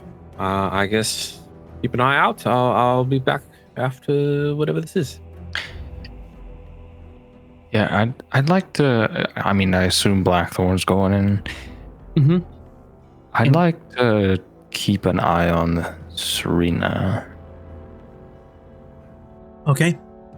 And as everyone's kind of coming in and being called in, Blackthorn sort of steps onto like a barrel and then starts to address the crowd as things are starting to sort of come alive around the Captain's Congress. And he says, "Everyone, I know it's been sort of a surprise that I have returned to the Cove, but I can honestly say that the turnout and interest of my new ship has been both honestly surprising, but also endearing, and has really strengthened my resolve. And I would like to say to any of you here that if you are interested in joining the Raven's Fortune, we would love to have you. And I would also say that this Captain's Congress could be a very important one. And I would encourage all of you to speak to your captains to make sure that they are thinking about what's best for all of you. For the Cove, for the common pirate, for everyone. We have a good thing going here. And I think that it's important that we are united as the patronage. And I just really think that we've done so well here. And perhaps there are candidates that would see that continue. I know that there's been some things that have gone awry before this Congress. I know I'd ask each of you to question, is it all a bit too convenient? Is it a bit too convenient that this seat was open in the first place? Sort of a large crowd is gathering. Sort of following his speech. Hayden, make a perception roll for me. Can I do an insight check on him just to see, like, is he any kind of like jittery? Is he like doing some, I don't know, something? I will do the same. Okay. Oh, it's like an 8. Perception? It's too far away. Yeah. I took my glasses off again to blend in. -1, 17. I got a 12. A 12. So all of you are paying attention to what Blackthorn is doing. Cooter, you are trying to suss out if he's jittery or anything like that. Seems like how he's always been. What was your intent on this, Azric? If he's like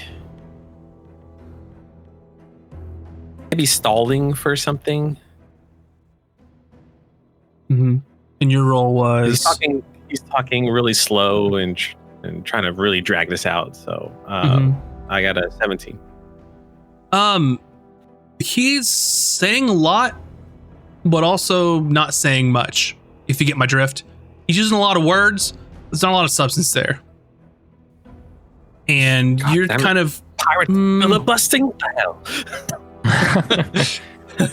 and Hayden, as you're sort of drawn to the speech for a moment, and you look back for your quarry, and she is not there. Shit.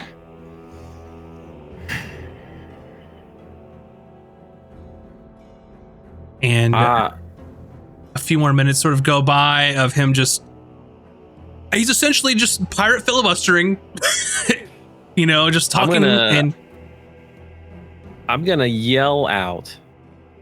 And why should we listen to you, a disgraced captain who failed to secure his crew and lost his ship?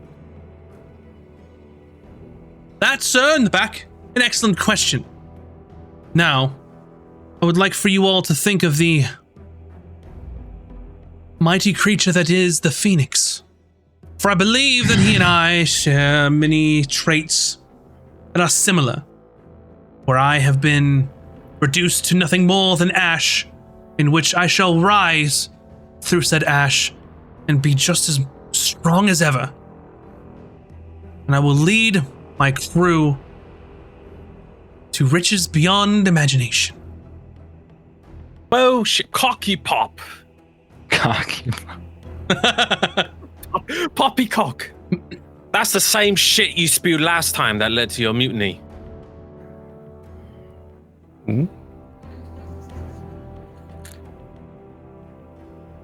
And he says, "Oh, well, were you there?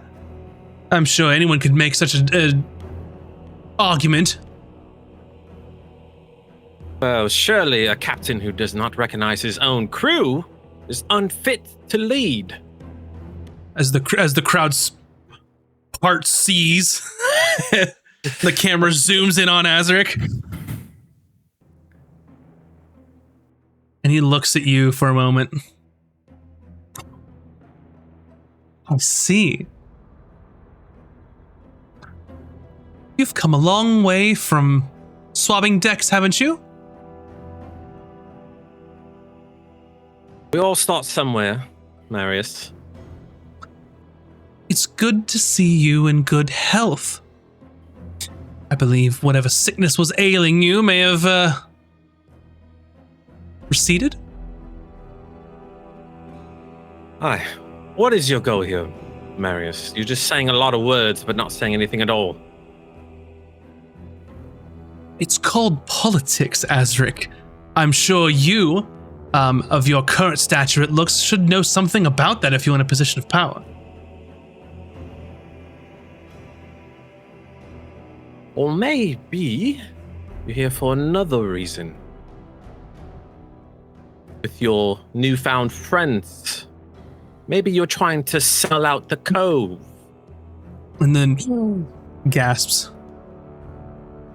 Sell out the cove? Really? If I was going to sell out the cove, why would I be here?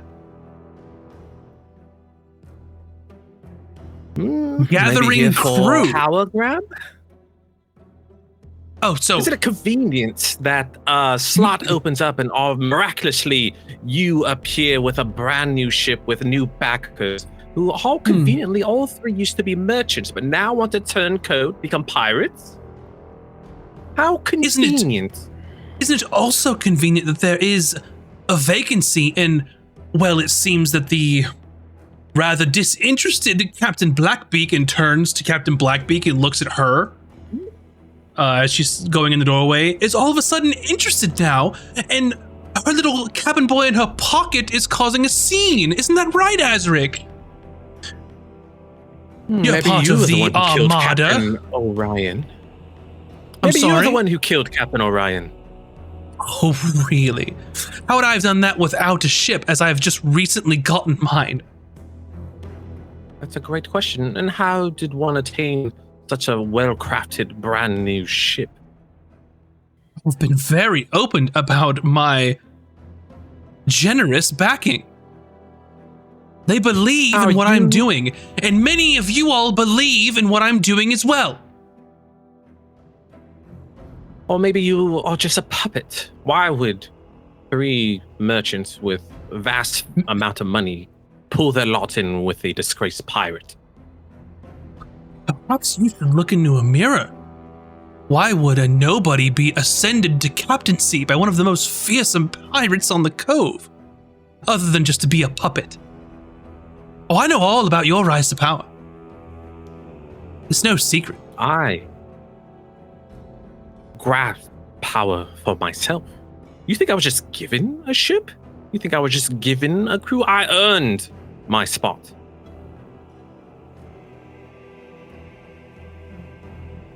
Whatever you tell yourself to sleep at night. Oh, I sleep quite well. So the nightmares don't bother you anymore, do they? I have no idea what you're talking about. Wailing like a scared little girl in your sleep.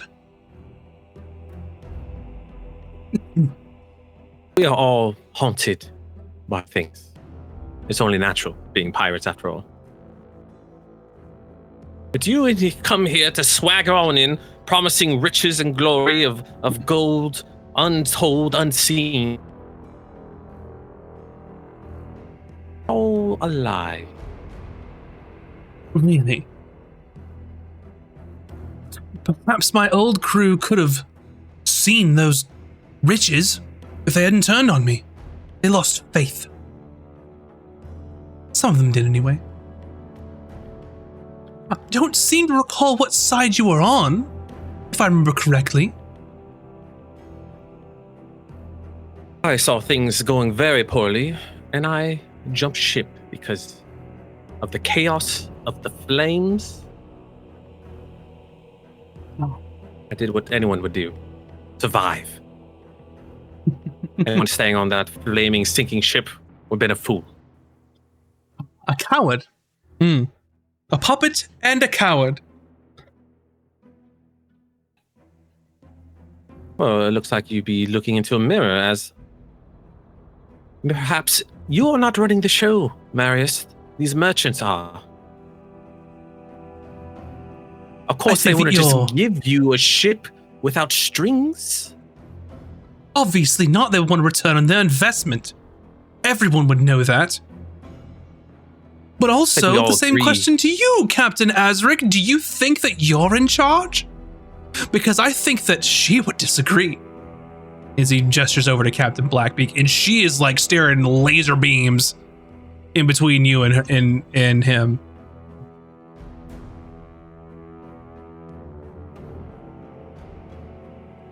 Emmy, just as your locate object is waning in its sort of efficacy from your spell, do you sense it getting further and further away from you from behind the Captain's Congress building? I immediately move towards where I'm feeling the ping. Okay. About the rest And of you. if they're busy, I just am gonna go. Because I don't want to miss it. So I don't want to waste any time. I follow Emmy because she's not disguised Did as it being far as by I remember. herself. Yes, Mm. correct. I Everyone like, always we follow have to go and find protect the Emmy. Thank you. Going to the little girl's room, BRB. And as this is kind of going on, you see Captain Goldbeard, who is a speaker corsair, sort of step out. Oh, that's enough. Captain's inside for some conversing. If you care, that is. We got business soon. So I want what everyone has to say laid out. Stop your yapping amongst them. And he goes back inside the area of the Congress. Hayden, you spot Emmy and Cooter sort of going around the building. Azric is sort of in this shouting match. Does anyone let Azric know? Hayden, do you follow them? So was it Goldbeard? Yep, Captain Finn Goldbeard, speaker corsair. After he says that, does the crowd kind of, I don't know. Yeah, that kind of put an end to it. Yeah, he's kind of like trying to put a fork in it to keep them from yelling in the middle of the street. Okay. I as people start milling about again, I'm gonna like walk up to Azric, tap him on the shoulder, and like kind of give him a little signal about a direction I'm going in, and then I'm going to follow Cooter and Emmy. I nod, and then I head in. Alrighty. Splitting the party. Do. It's the best move. Well, we're not captains. There's not a lot we can about it this time, is there? Yeah, and this is basically the vote's not happening for a while. This is basically wine and dine for captain's like last ditch effort to like convince people to vote for them, like that kind of stuff. So you're like, for captains that care, they're expected to be there. Azric, you can be there for sure, but you don't have to be there if you don't want to be there. You are. It is up to you. Blackbeak expect him to be there?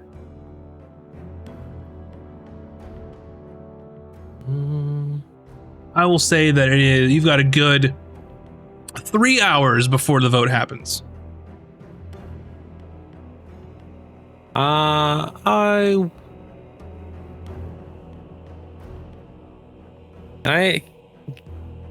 don't think I'm gonna roll a insight if Blackbeak wants me to be there after I made this scene.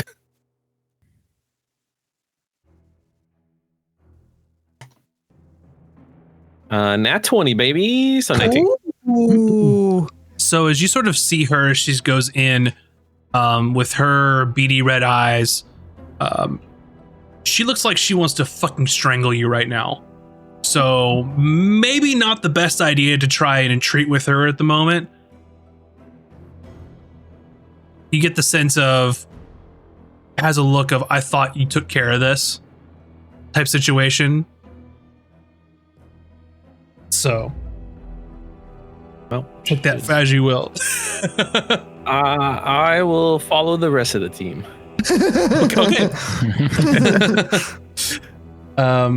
Yeah, so you follow the rest of the team, and you make your way sort of around the building. And Emmy, it's still ping, ping, ping, gone as you're kind of going around. Did I get a general direction?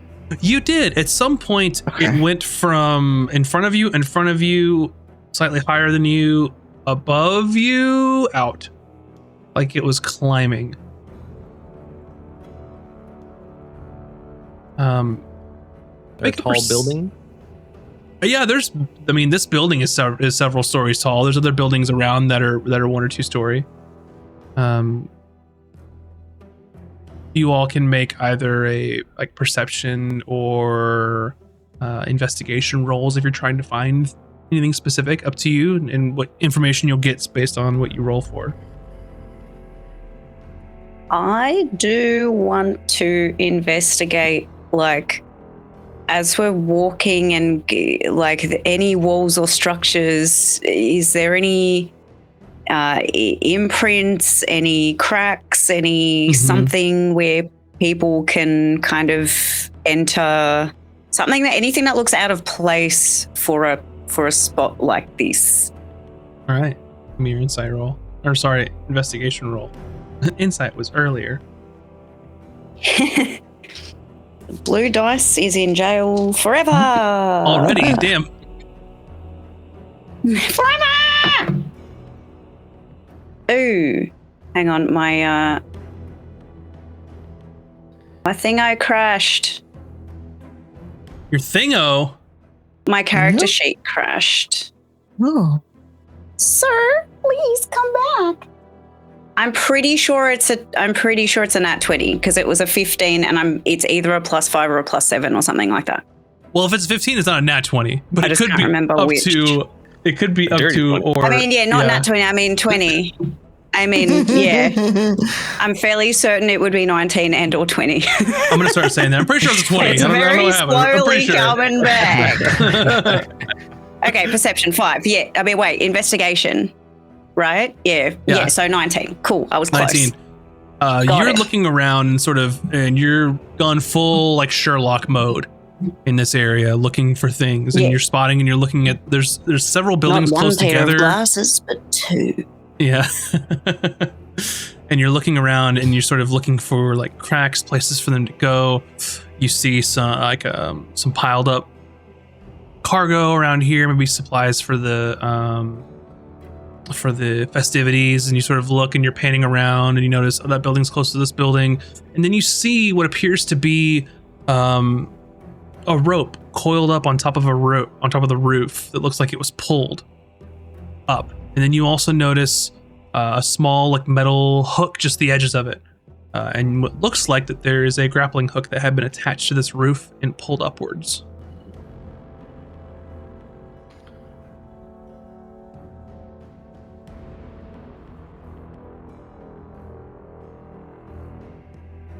I point upwards. And Hayden came with us, right? Uh-huh. Excellent. Yeah. I grab Hayden's hand and cast Spider Climb and go Ooh. and point up to the ceiling. Ooh. I was like, please tell me I didn't replace this. Yeah. Because I was literally moving stuff around earlier. Is tonight the night where we all picked all the right spells for the first time ever?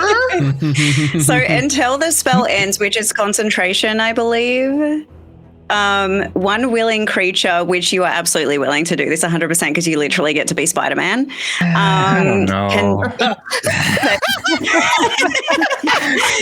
Gains the ability to move up, down, and across vertical surfaces and upside down along ceilings while leaving its hands free. The target also gains a climbing speed equal to walking speed. Mm-hmm. All right. I've never done this before, so Aiden's like slowly inching his way up until he feels comfortable with it, and then kind of like starts moving quicker. It's so funny because the way that it reads, you could literally just walk horizontally up the wall if you wanted to. Yeah. That's crazy. Yeah, like halfway up the wall, he's been crawling on all fours like Spider-Man, and then halfway up, he like lets his hands go, and he's like, "All right." Yep. So you're walking up, and you reach sort of the pinnacle, about 2 stories up, and you see that there is a grappling hook and there's rope that was pulled up afterwards, and you can see that this building, it's not the same building as the Captain's Congress, but the roofs are kind of butted up against each other where you could easily walk over, and you do see that there is an open window on the 2nd story of the Captain's Congress. Okay, I'm gonna creep up over the ledge, trying to be subtle, and I want to peer through the window without going in yet. Just because I don't know what's inside the room. All right. Make a stealth roll. Okay.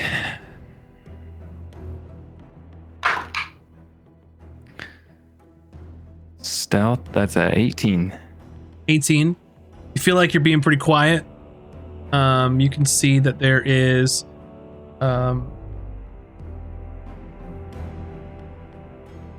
basically a empty room where you currently are. The way that it is laid out is you kind of climb through this window, and it looks just like a desk and some things, like a small bed in one area. And the way the wall is situated, you climb through the window, and then the corner is where the door is, so you really can't see what's beyond in the rest of this area. You know the area is quite large because you can see sort of how big this 2nd story is, but you know that sort of once you go around that corner, you're probably committed and you're not sure how much cover you would have afterwards. But you do hear like some rummaging around. There are people up here as you sort of get your bearings.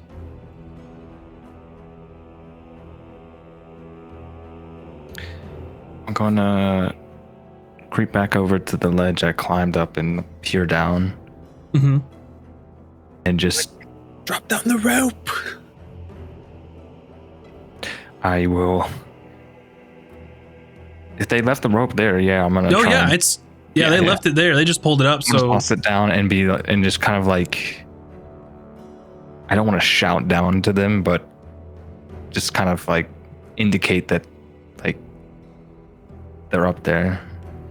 you use the standard adventure hand signals.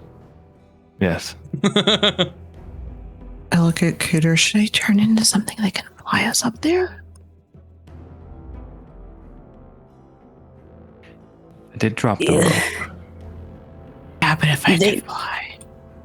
You can fly up if I think that would be a good idea. I don't know if you'll be able to hold me. Should we go up then? Oh yes, I'll meet you up there. One moment. It might take me a little while. Maybe I won't fly up. Maybe I'll just walk up the rope with. Well, it depends if Cooter can actually climb ropes. I can try. Yeah, you've got a grappling hook well secured on the roof, a rope, and Hayden sort of at the top helping out. There's not a check required to climb this. You can do it easily. Okay. There's nothing precarious Excellent. about it. So you all are climbing up. Emmy, are you going to shape change into something? You probably don't have to at the Yeah, moment. I'm just gonna climb up. I want to save it. I think. I'm like, shh, whisper, everyone, quietly. Give me a You group don't have to yet. stealth. Give me a group stealth. Oh, here we go. Oh boy. There's my 18. Your 18 helped you earlier when you first came up here and they didn't hear you come in. Okay. 12. I'm using my inspiration. Okay. Got 14. a 12 as well. 17 minus 1. That was an awful roll for Hayden. About the worst I Aren't could you do. supposed to be the stealthy one?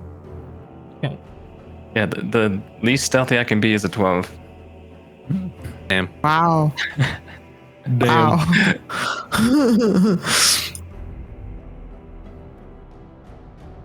Okay. So you all make your way up to this area. And I think that what we should do is Uh-oh. give you something to work with. A bit of a visual. Oh no. Yeah. Map Yeah. Map time. Hold, please. Map time.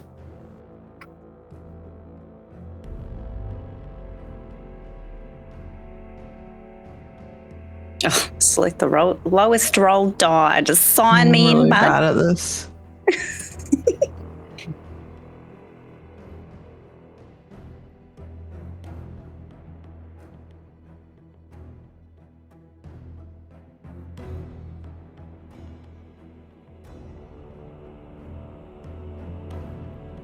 Alrighty. So you all climb up here, and what I would like for you all to do is just roll initiative for me, just to keep this in a turn order of sorts.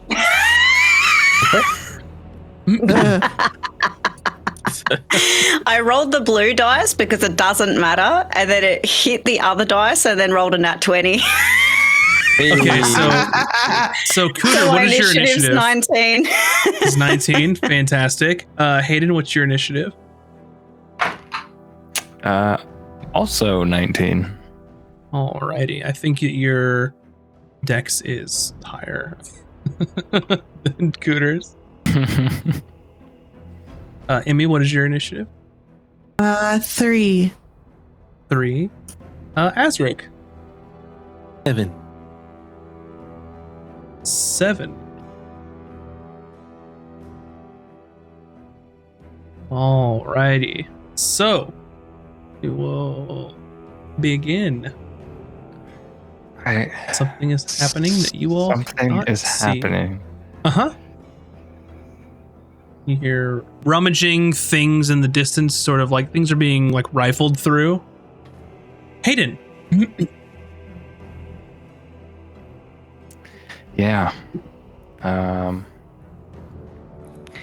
You still have spider climb, by the way. Okay. Mm. That might be useful. So is this kind of what you were describing to me earlier when I was out there by myself? So is that on the right side? That's a corner that leads to a door? Yes. You basically it's open, and then going would have to go this way to get to the rest of the place.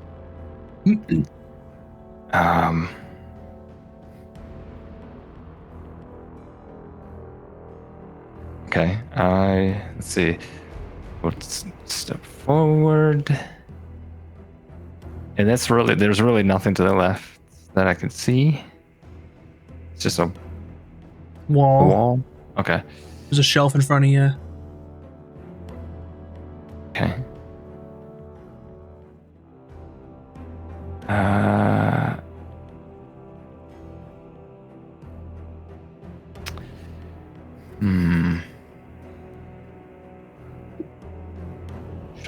Should I since this is a second floor room space, I'm assuming the ceiling's like not that high, like right? It's probably good, like 9-foot ceiling, probably 8 feet. I don't know.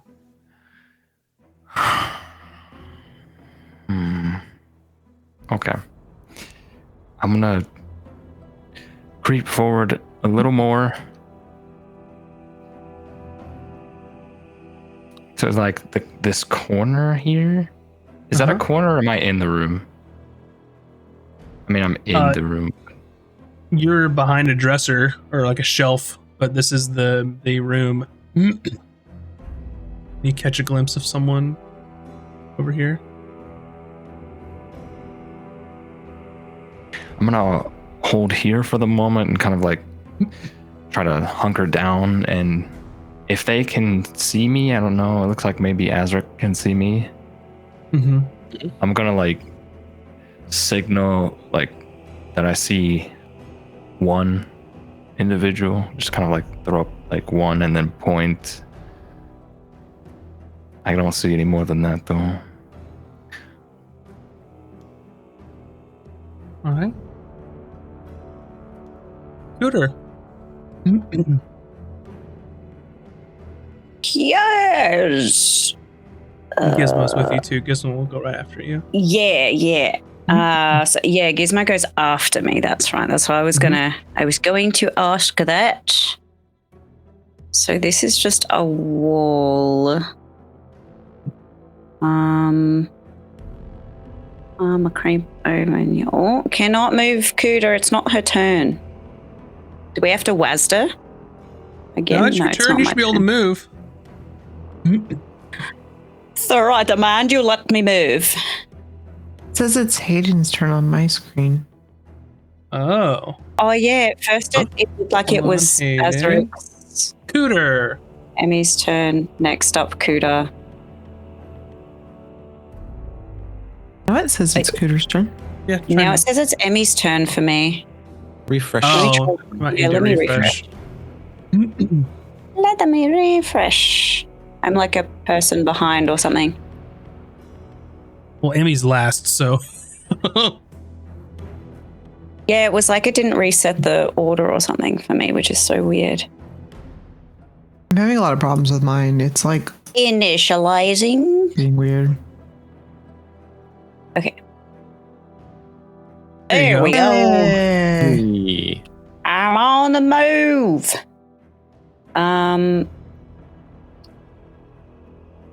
Ooh, actually, I'll go over here. I see nothing. Is there? So there's nothing on this side. This is just a closed room. Yeah. Closed room. Okay. Hayden's where the door is. Cool. Okay. Is he on the ceiling per chance?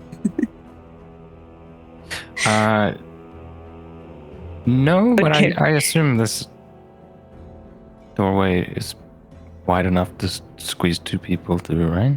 Mm-hmm. So Okay. Hayden's kind of like he's kind of pressed against the wall, peeking out. I'm just going. Okay, I see somebody. Yeah. You can go that How far is far. my movement?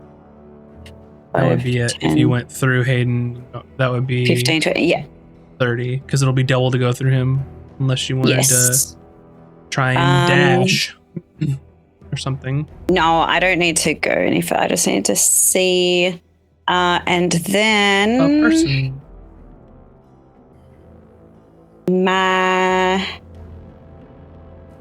Oh, can I hold an action for her? What would you like to hold? Probably just my ray of sickness, you know. Okay. So Like if what do you? if this person. Huh? Go ahead.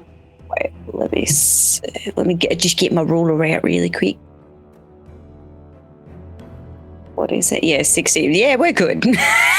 Projectile vomit across the whole encampment. So what's your triggering action going to be? Because if it doesn't happen, you'll still lose your spell slot for holding it.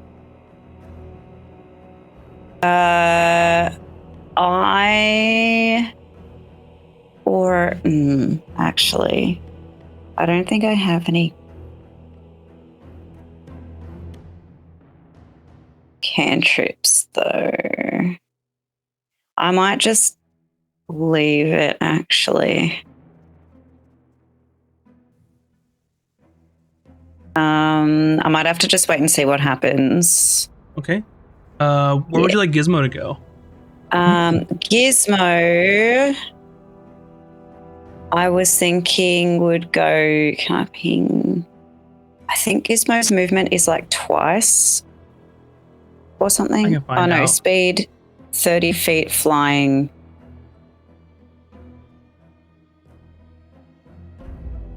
Which is So about Gizmo the same, could right? go either there or there.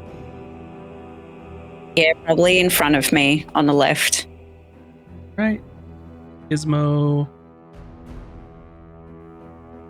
zooms right in front of you. And if anyone, hang on, range 30 feet.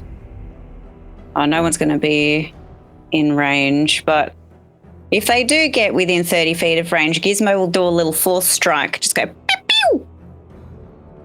Gotcha. So Gizmo starts buzzing in like a figure 8 motion and starts gesturing over here. Ooh. And then Kuda relays that to everyone. This way, this way.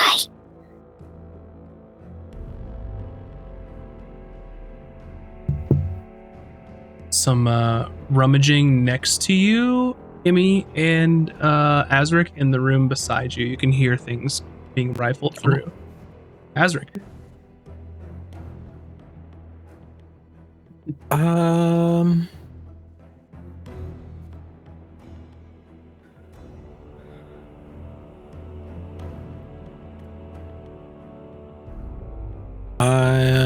Let's see. And that's just a wall, right?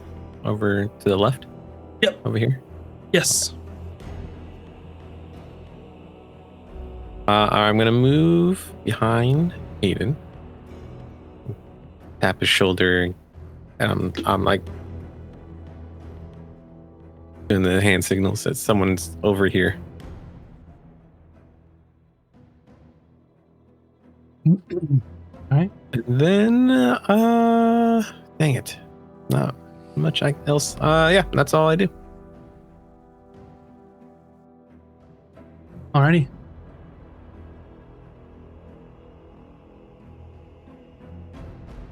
Up next, you hear movement in this area. The figure goes deeper into the room. Next, you hear movement over here.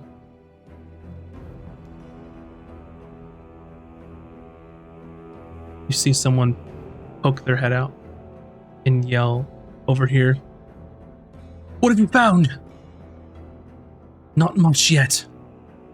And they look left and go and kind of nod and then turn and then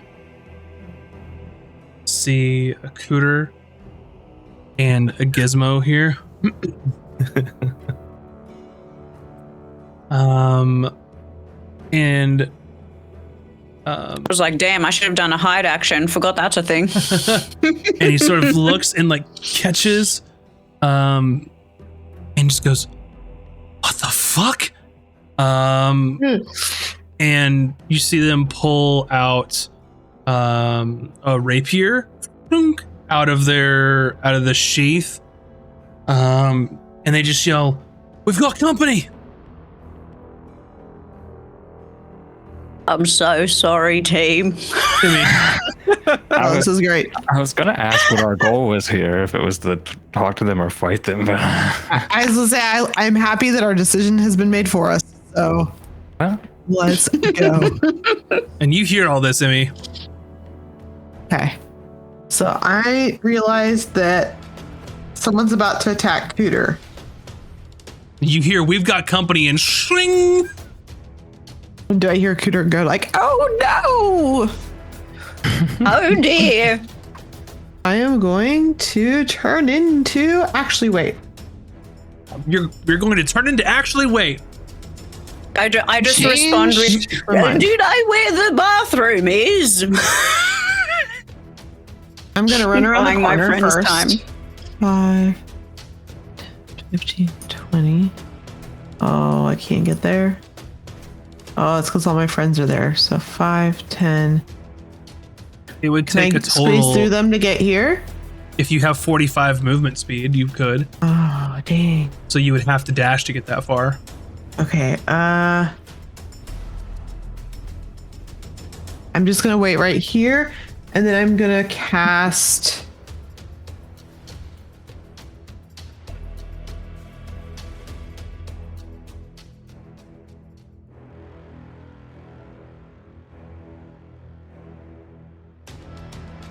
I'm gonna cast. Sorry, I'm looking for it. I know I have it. What's it called? Enlarge. On. On.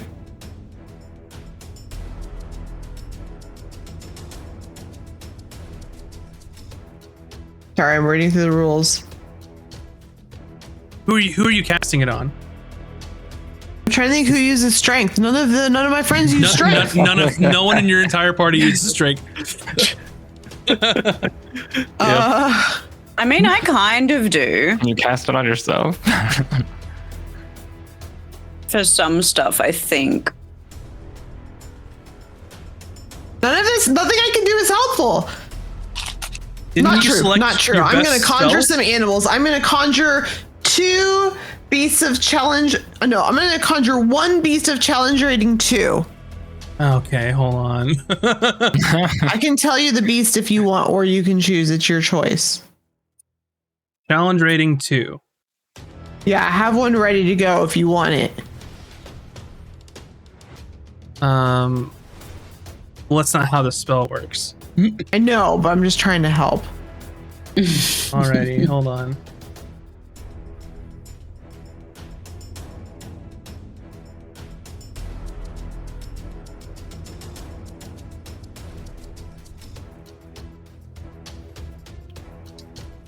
I think you'll like it. Roll a d20 for me. 1. A 1? Okay. Yeah.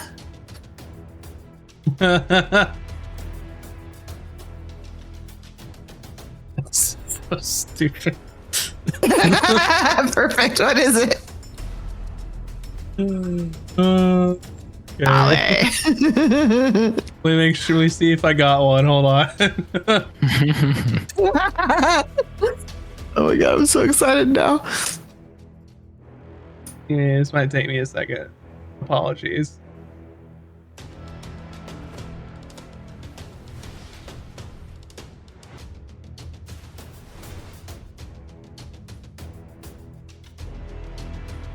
Challenge rating 2.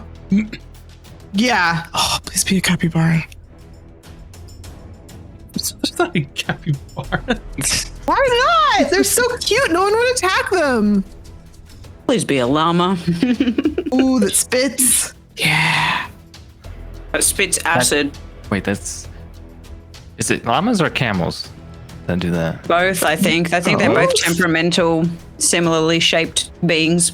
Where do you cast this, Emmy? Like over What's next your- to Cooter. Okay. Because The I'm goal not. is that they'll see a giant animal and attack that before they attack Cooter. So it could be like kind of in front of her. All right. You Like here. summon an Aurochs. Let's go. Cool. Oh, If you were man.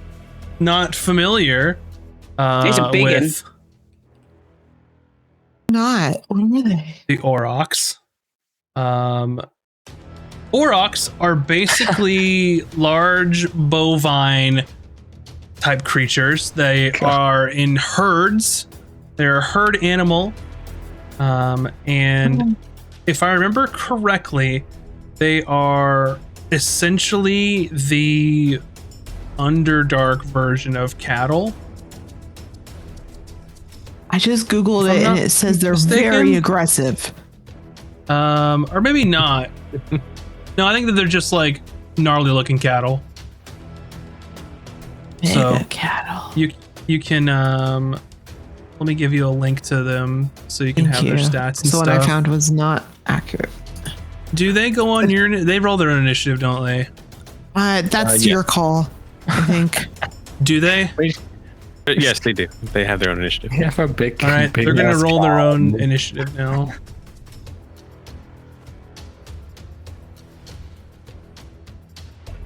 Dang, this dude does look gnarly. They rolled a 15. All right, so you got a big angry cow. Yeah. Congratulations. Up You next, tell I like 'em.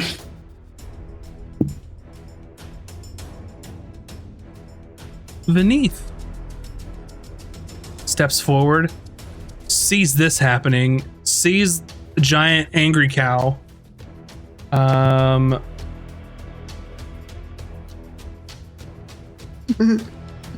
They pull out a short bow and start blasting.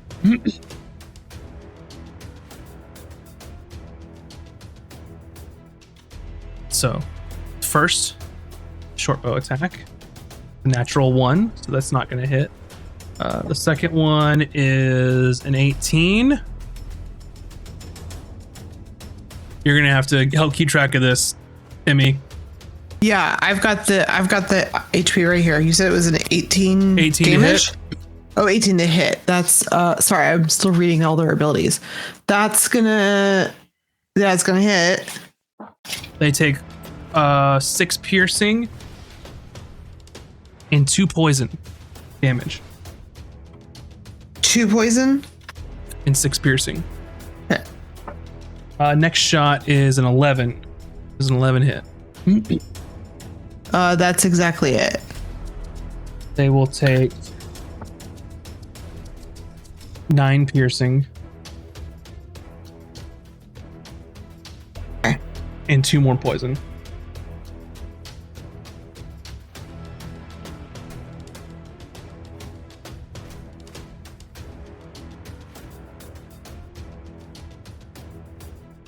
They That's dust today. Let me get my calculator out. here. And sort of, you see them kind of scurry behind this person and disappear from your view, kind of seemingly unsure where many of they have went.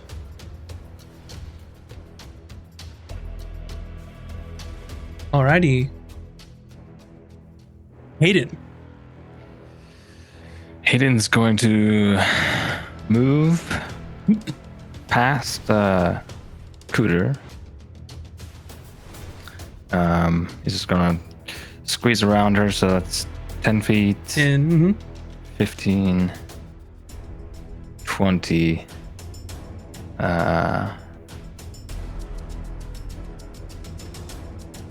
5, 30. Bonus action. Okay. Dash. 5. And as he's walking this way, he's gonna like lower his hood and like throw his hands up to show he's unarmed, and he's gonna take another couple steps forward and looks at the guy across from him, and then looks back at his party and just says, "Enough. We're not here to fight. Everyone calm down." Make a persuasion roll. Okay.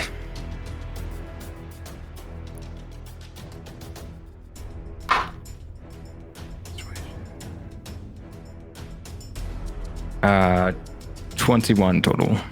Okay.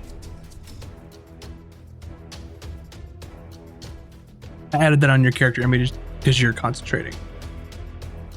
We'll see what happens. Cooter, it is your turn now.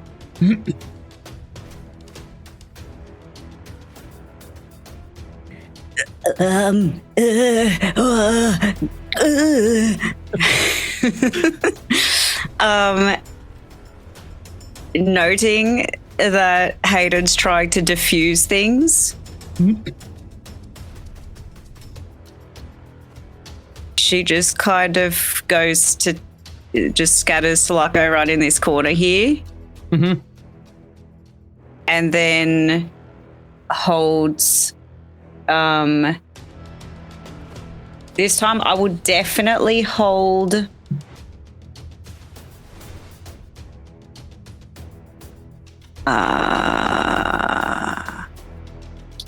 maybe Greece, I think, actually. Okay. If they if like these blokes in this area decide to fuck around and find out. Okay. Like if they retaliate after Hayden has been like, everyone calm down, then she'll just like chuck a grease on him. Perfect. So I will preemptively cast that. And then So, Hayden, you're going to lose your spider climb because you're holding grease. That will take your concentration, but that's okay. Yeah. And is there anything else you're going to do before you end your turn? I don't believe. Bonus action, no. I can react, but I don't need to at the moment. So no, I don't think so. I think we're good. Emmy, And what then, does the Aurochs do? Oh yeah, my little sorry. boy. Gizmo, my bad. Yeah, that's What what. would you Yeah, like sorry, Gizmo to I should have mentioned Gizmo, but I assumed it was coming. But Gizmo, can I move Gizmo? I'm gonna give I can move. Gizmo your initiative too. Just give me a So second. Gizmos. There you go.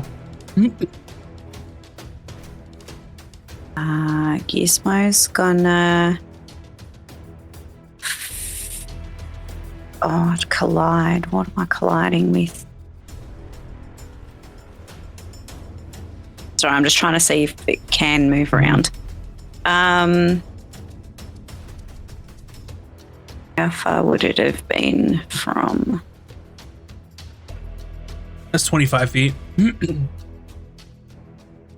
25, yeah, through the thingo.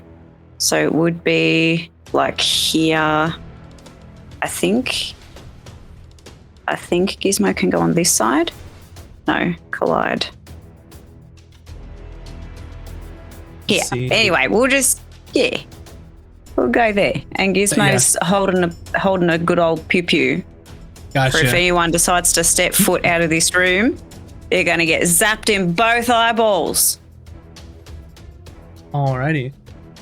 Now, Emmy, what does your Aurochs do? It will obey your verbal commands or defend itself. Yeah, he is going to be holding an action to charge. So he's Okay. just going to kind of stomp his foot and look at that person over there, which let me ping the one. I can't see because I can't see through his eyes, but he can see them because they shot him. The one who shot him, he's going to prepare to charge them. Gotcha. Alrighty. Up next.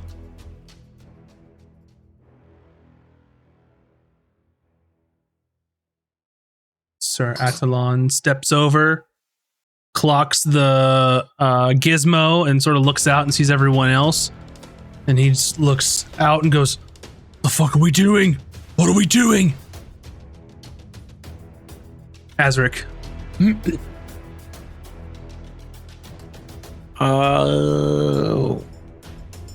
Okay. I'm going to.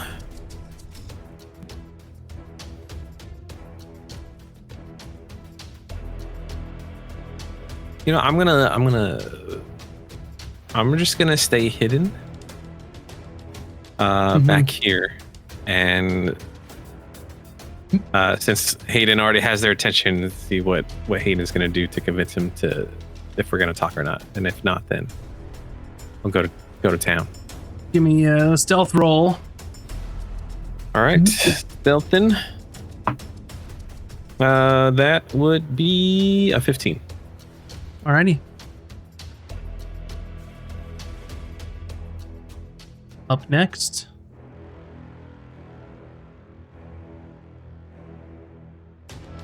Serena. She steps out and surveys what's going on and looks at the room and looks right at Hayden and gives him like very like quizzical like stare. What are you doing?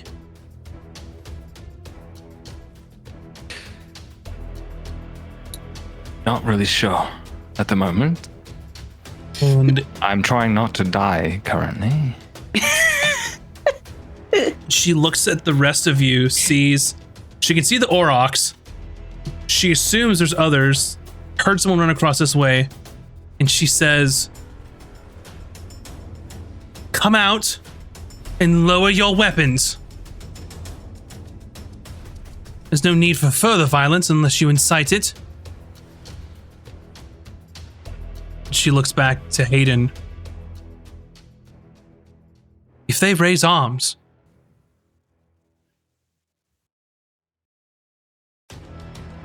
we'll do what needs to be done."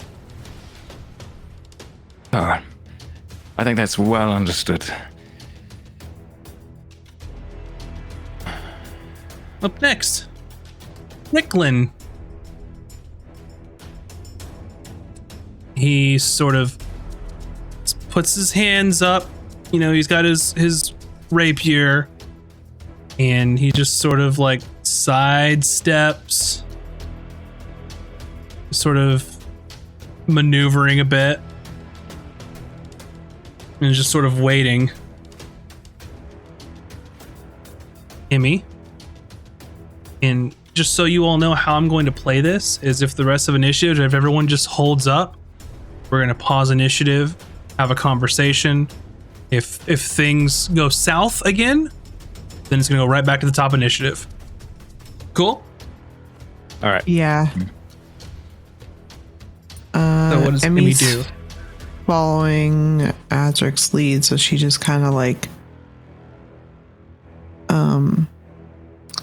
I'm gonna hold an action to follow Adric essentially. So I'm kind of even gonna kind of get up close to him and kind of hide behind him, and then like kind of grab his cloak or whatever.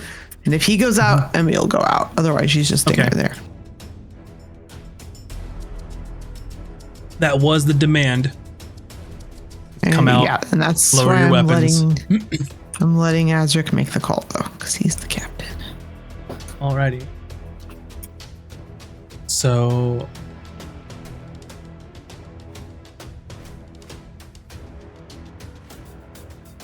we're going to just end initiative there. We're going to pause it for now. And you all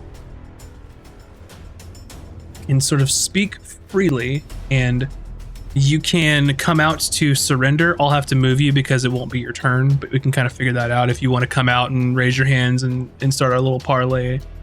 But anything more than that will draw initiative again. All right.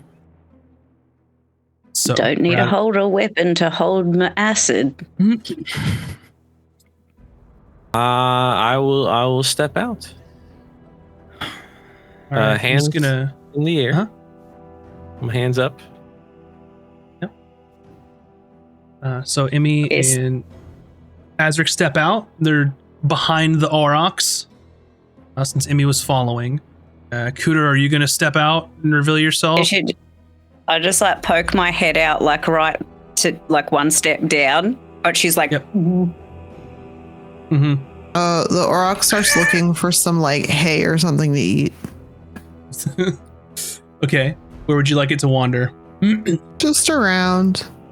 Okay. Not too it's gonna far. just mill around in the middle, Yeah. up into some of It's these just things. chilling, looking for some snacks. found a old sandwich on the table. Yeah. Yeah. Is Gizmo staying there? Yeah, Gizmo's chilling. All right. So at this point, map's not important. So we're just talking. And Serena just starts looking over you all. the actual fuck are you all doing here? Why are you here? It's an excellent question. Why are you all here?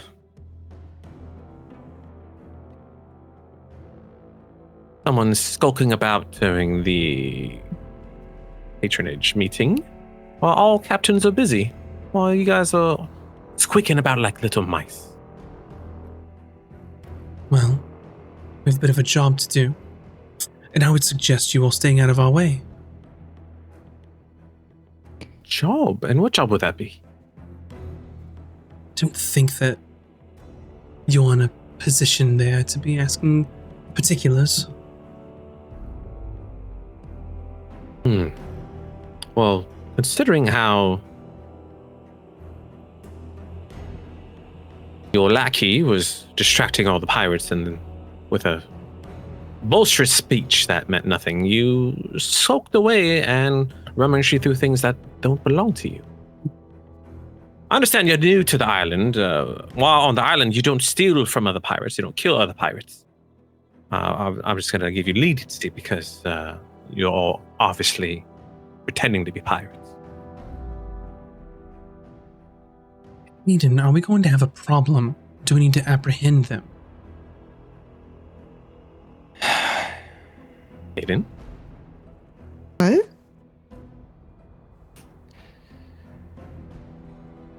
That won't be necessary. It sounds like things are just teetering on the edge of going south here, and we're wasting time. So, if you all are going to be a problem, get on with it. I have better things to do. Now, back Hold to on my a request moment. of dropping your Who weapons. is Hayden to you?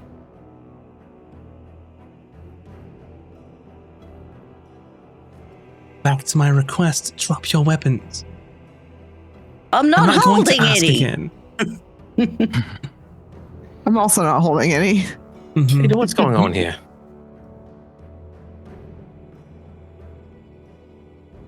I would do as she says. Just Well, humor her. I'm going to have to kill you as well. Why would you kill me? Because she's giving you orders. What's going on? I'm not under her command. Wait, do you two know each other? What have I missed?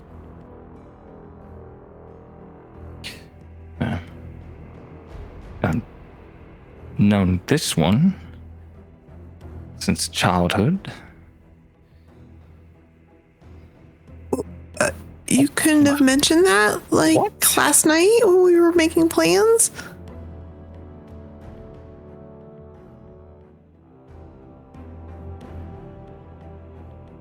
Are they good I'm guys? ordering you, Hayden, to explain things. First, I must say that Serena, this rabble that you have with you, not very good at covering your tracks, are you? I mean, we had no problem finding you. It's a little sloppy. It was a bit of a rush job. Must be.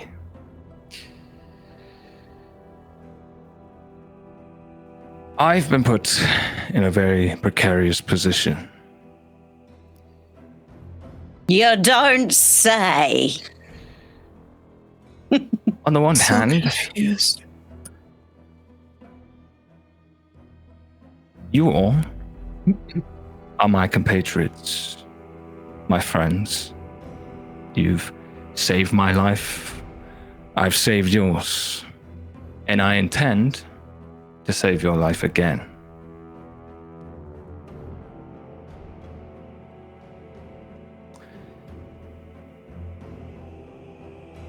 What do you mean, save our lives again? What? What is happening?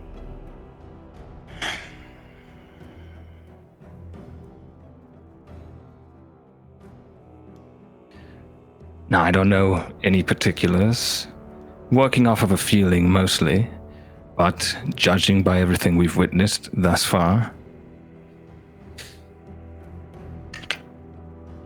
I'm not sure how long this little pirate's alcove is going to last. The whole point of this pirate island was complete secrecy, no? No one knew we were here. And because of that, we were safe. The return of Captain Blackthorn, whatever his name is, seemed to, in my mind,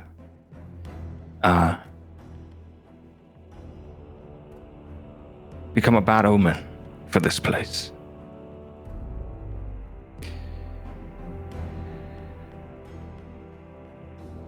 I want to ensure that I get off this island alive.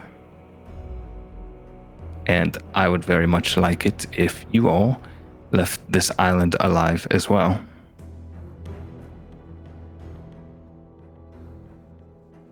You're saying the island is compromised I mean, and leave What are you all saying? our friends behind? leaving... Yeah. No, my point is, I would rather my friends live. Also, the point that I'm supposed to take them with me. That may require some negotiation. Well, Like us with you. no. I don't want to go with them. That was not a part of this. No, I would like Out to of see this, them. do you two have some agreement? Explain What's yourselves. going on? Distill it plainly. What the fuck Yeah. is going on? The only thing I would say is it's in your best interest to take the unfortunate, its crew and all, and leave this island.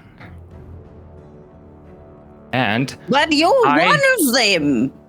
I would have a guarantee that the unfortunate and its crew, everyone aboard, can leave and sail the seas undisturbed by anyone or anything. Wait, who are you to be making such a big demand? Who are you? Well, I'm Hayden.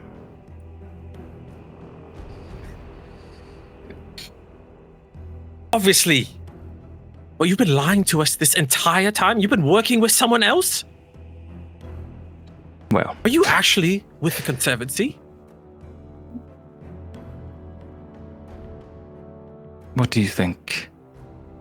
Being Who kidnapped? really All part kidnapped of the plan? you? No, that was... I was going to die or stay a statue. That had nothing to do with anything.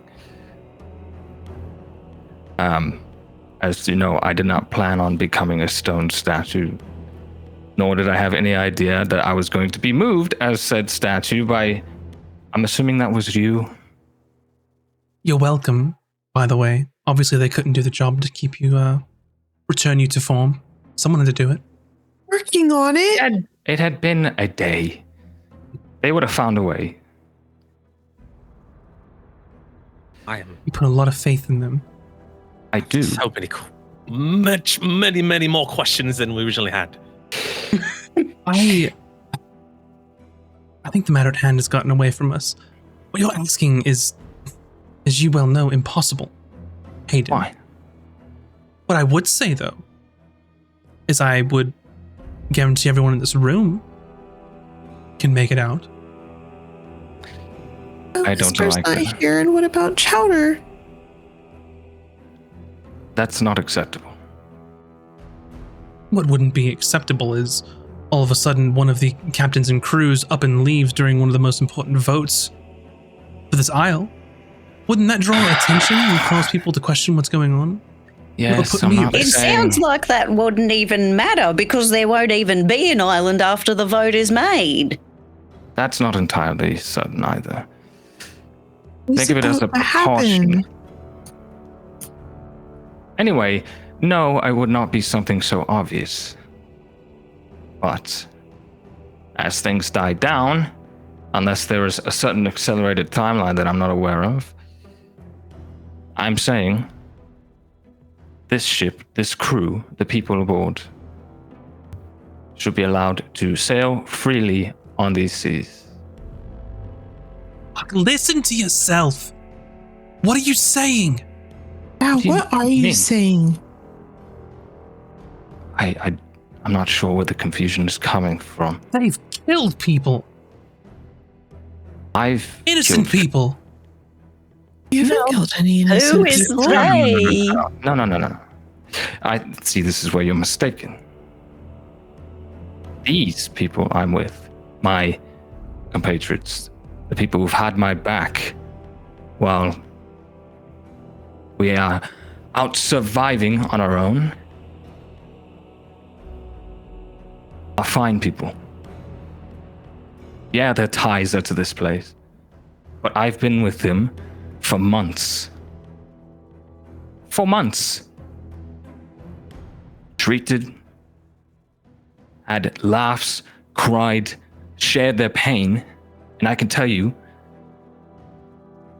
that where they come from doesn't matter, it's who they are.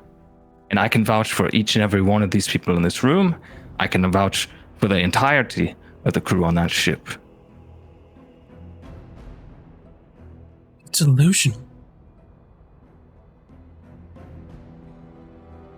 I don't understand.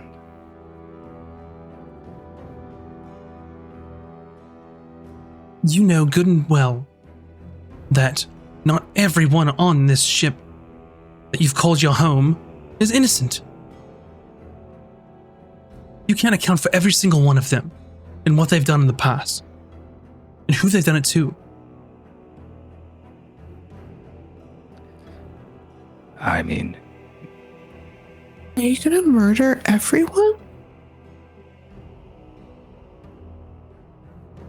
Let's say we stop you. We kill you here. Your plan is dead.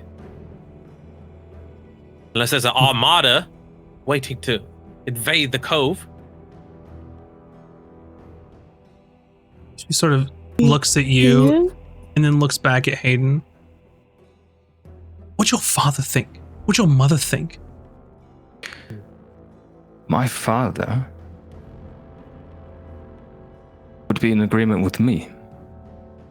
Your father was most likely killed by these people. I don't believe that. By who? Us? Definitely not us. I've only been a pirate for like About 3 weeks. I don't believe that. I've never believed that. The whole point of this was to find out the truth, and time again, I was turned away. And so, I really don't know who's behind my father's disappearance. But there's one thing my father taught me, is that there is good, and there is bad, and there is those in between. Not everyone who calls this place home are evil, are vile. There are good people here, people who have been rejected by society at large. And there are also people on the other side who claim to be righteous, but have committed crimes and atrocities against innocent people. You know it. You've seen it. And that's why I'm here and not a fucking armada. what are you guess- gonna do?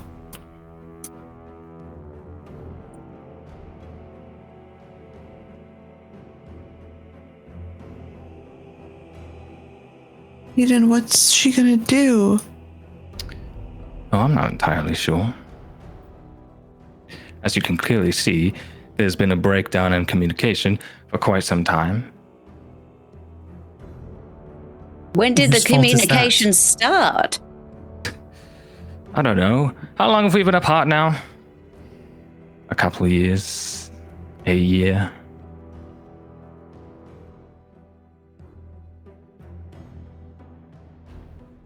enough time for me to do my own investigating. He's been reporting on us this whole time. That We journal you thought we could trust you. Not true. Actually. I don't know. Hayden, unless you say something right now to convince us, I don't think. I thought we were friends. We are friends. We, though, you've been lying to us this whole time. If I was not a friend or an enemy, and you were not people that I've cared for personally this entire time, I could have quit this crew a long time ago. You, your crew, are of no particular interest to her. What's she want? She obviously doesn't want us to leave. There's two things that are going to happen here. Aiden is offering that we sail freely on the seas. Free reign. Your friend over here, friend, cousin, sister, I don't bloody know. She doesn't want us to leave. Now, if a compromise can't be reached, the body's going to start flying to the floor.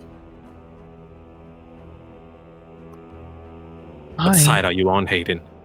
I'm fine with everyone in this room leaving. I can make that arrangement.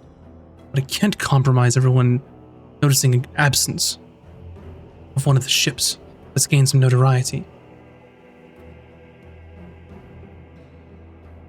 Are you just going to give us a ship?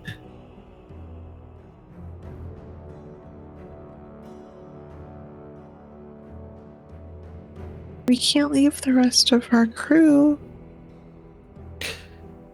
That all depends on what's coming, and I'm not 100% certain on what is planned. Again, I've had almost no communication with her or anyone on what's happened. I learned, as you learned, Amy, in that cellar.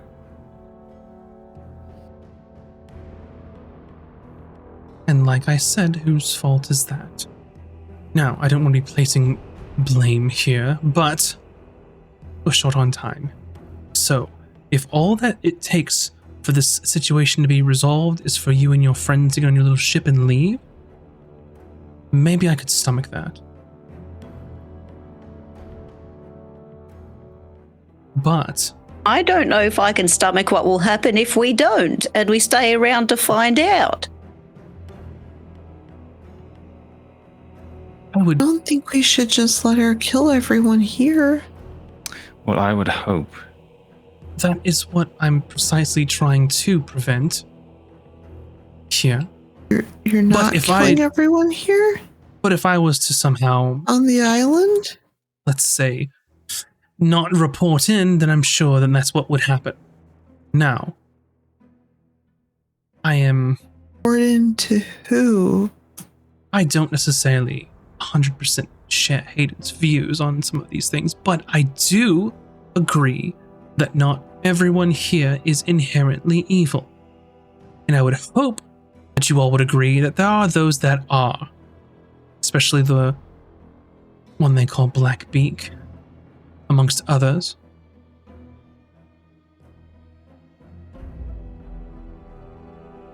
The systematic terrors that are happening in the Pinnacle depths cannot be allowed to continue. Surely you all can agree on that. Your goal here is Captain Blackbeak. My goal is to systematically dismantle the patronage with as little bloodshed as possible. Not gonna just give up. The bloody pirates. Some will.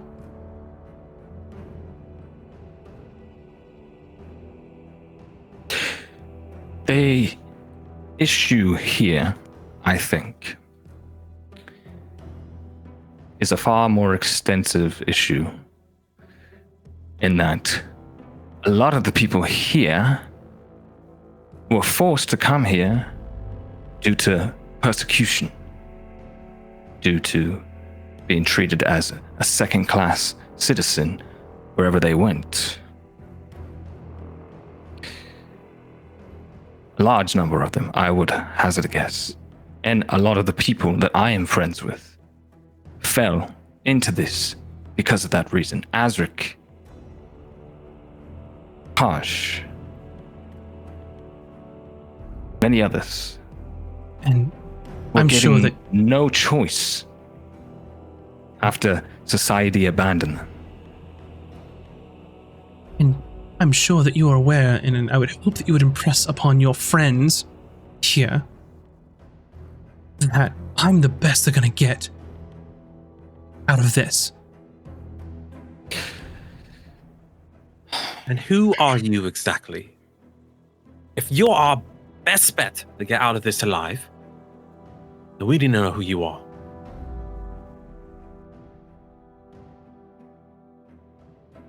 Well,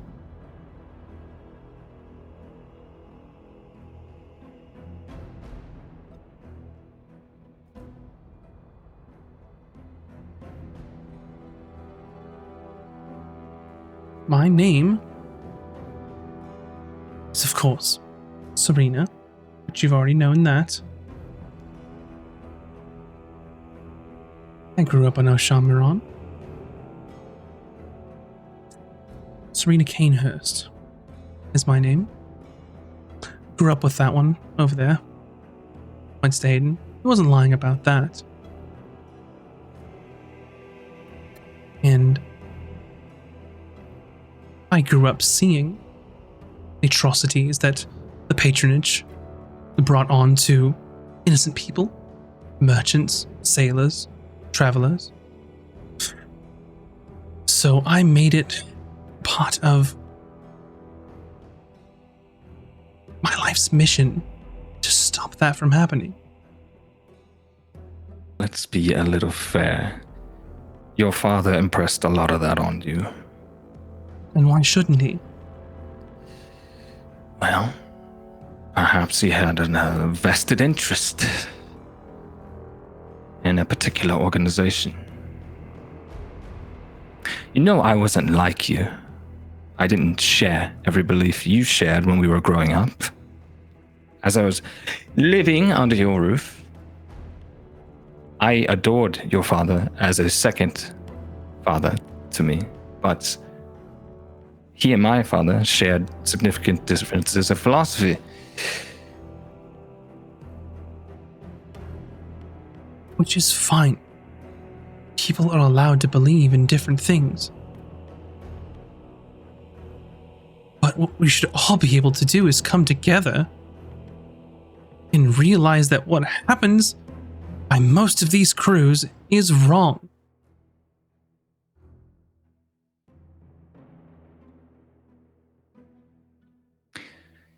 Surely You can't mean deny that. pirates in general are bad? Killing innocent Pirates. people is bad. Stealing is bad. Hopefully you can agree on that simple point. Might depend on who you're stealing from.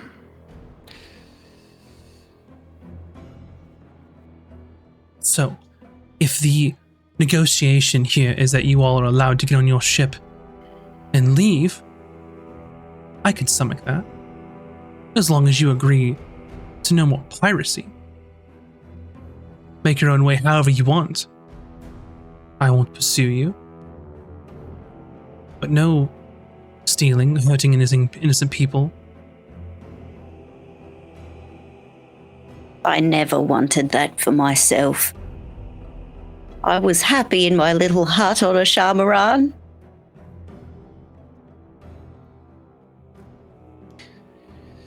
That can only happen if we take down Blackbeak. Otherwise, we're going to be running for the rest of our lives. By the end of this, that it will be what happens.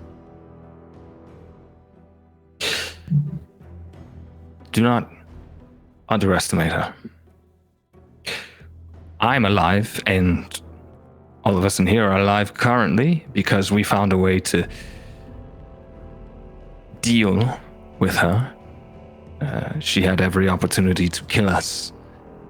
And essentially, we were pressed into her service against our will. You're only alive as long enough as you're useful to her. She's psychotic. Exactly. That's what I'm saying. She's not to be underestimated. We came here with a purpose, and that is to claim a seat on the patronage and take over. Well, when that happens, as you I'm sure all aware, that it's going to happen, it's going to succeed. I'm sure her goal will be all-out war against everyone that's not a pirate. So I would like for you all to think long and hard of what side you want to be on. Yes, there are flaws in society here, but clearly we're not her.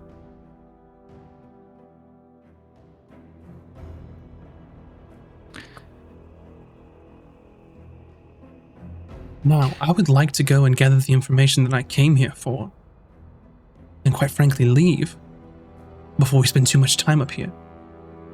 What information are you looking for? Well, this is the Captain's Congress, right? I want to know everything. What is in this room that there would be to know? Oh, I'm sure this is their lodgings currently. Ledgers, names, information, routes, crews, captains, prizes. We did kind of take down one of the more influential captains ourselves. Not but a day or two ago.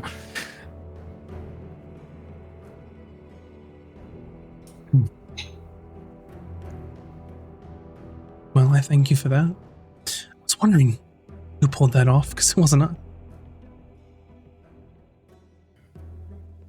That was us. Hayden Maybe. looks at Azric and says, I understand if you want to kill me dead here. But I'm looking at you now with all the honesty and trust that I've put into you. This was never about spying on you or reporting on what you were doing. Your crew was of no interest to her or anyone else.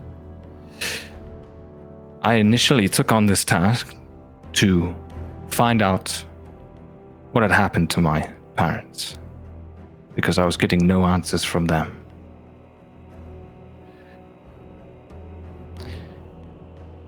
I didn't believe the stories that were told because they didn't add up. And I wanted to find a path for myself.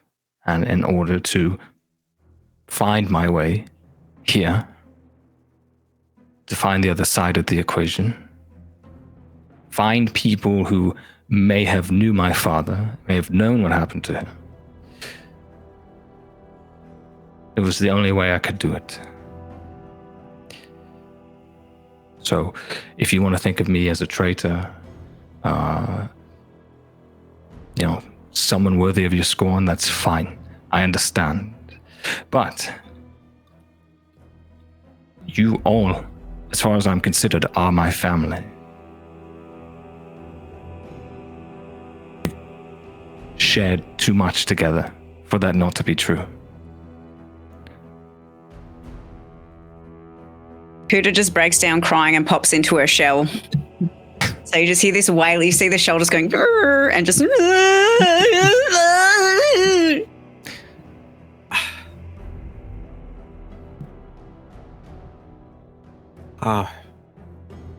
we've only gotten this far because we've had each other. We've only gotten this far because I was moving off in the way that I spoke to keep us alive. We've never had a moment to rest. We've always been struggling This is the opportunity to get out of Blackbeak's wing. It's something to consider.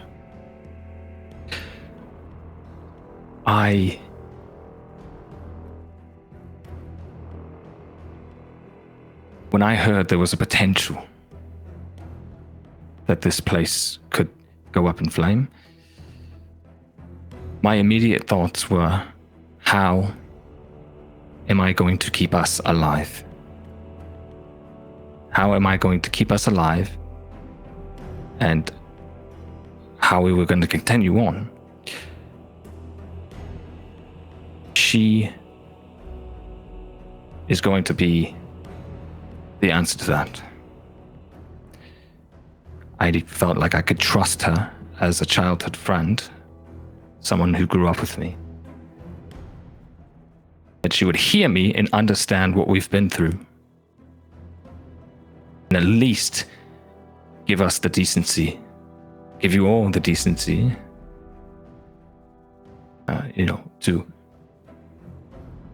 to be free of all of this.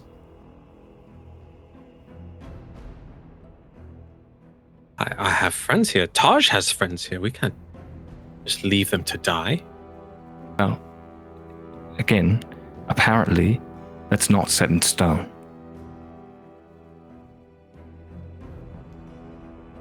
But if what's happening does get out, that's what will happen.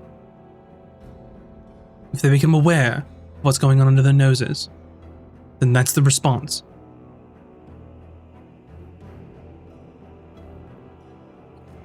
Oh my god, I need to think. You're so fucking impatient, Hayden. Impatient? I took you under my wing to build up your reputation. It's not that you got no answers, it's because you were no one and you kept fucking things up. I never wanted to be in this position in the first place. Well, neither did I. But here we are, and I was going to help you. You know that I was going to help you. All I wanted to do was to sail the ocean. That's it. And I was happily doing that. I joined you because I thought there'd be a chance to find the truth. I waited, waited, and waited. They're not going to let that happen. I think you know why. Who are they? Spring, don't be so naive. And if you're curious, it's not Hayden's fault why we're here. It's yours. My fault? But what did you think was going to happen when you handed over Gear and Berry?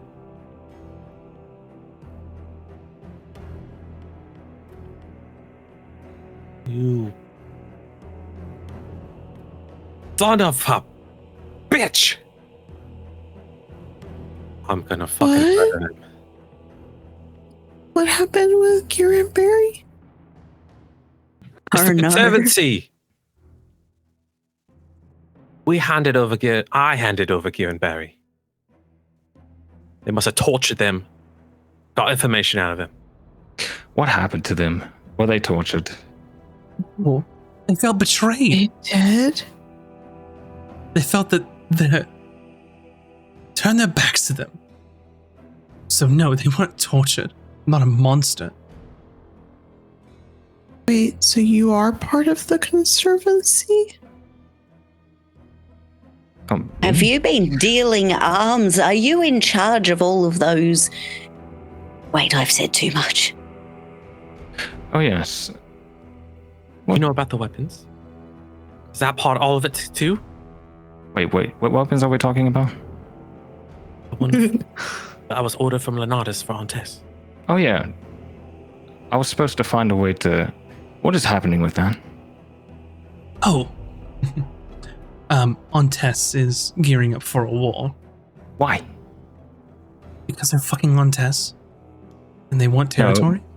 By the way, this has nothing to do with me. I'm just curious to see if they knew what was going on, because I have no idea.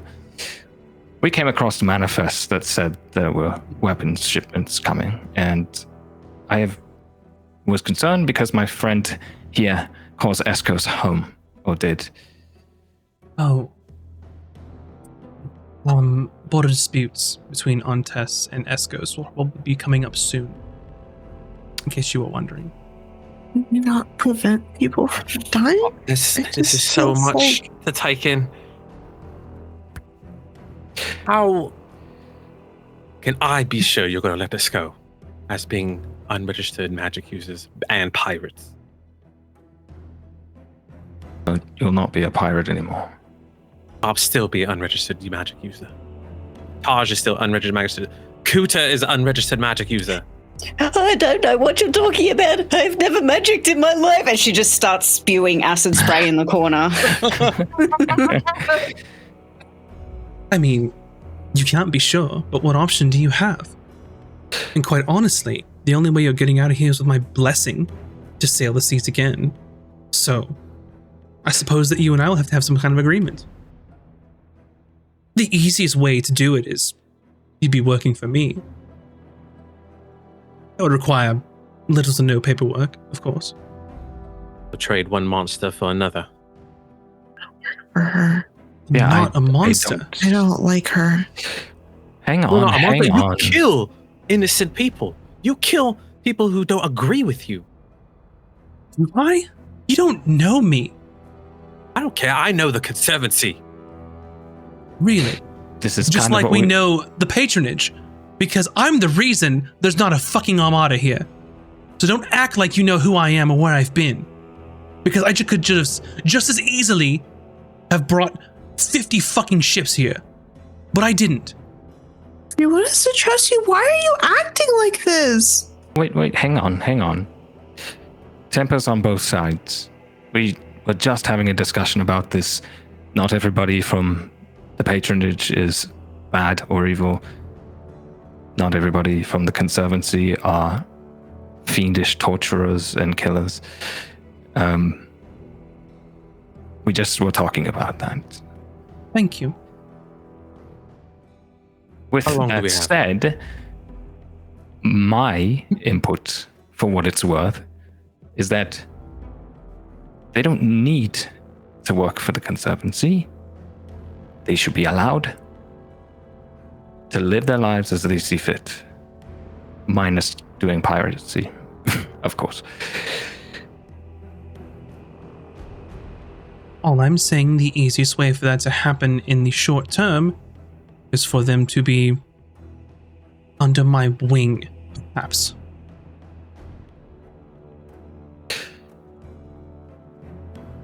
I Chase down my own kind. I didn't say that. All I'm saying is that if for some reason someone comes across you as an unregistered magic user, as long as you haven't been doing anything wrong, you throw around my name, so you're not thrown into a prison somewhere. That seems like a pretty fair deal to me.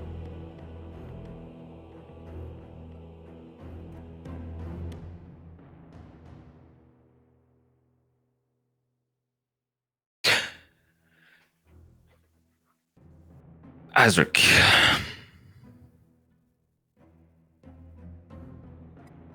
Do you really want to continue doing piracy? Or was this, as I said, a last resort? As a captain of a ship, you could be independent.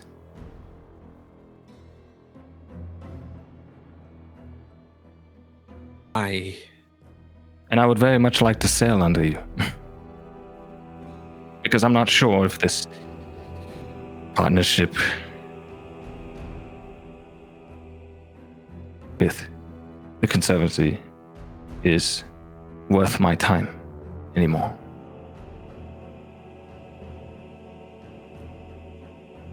The truth is, I never wanted to live this life. I hated and despised pirates. But it was all I know. I had no other option.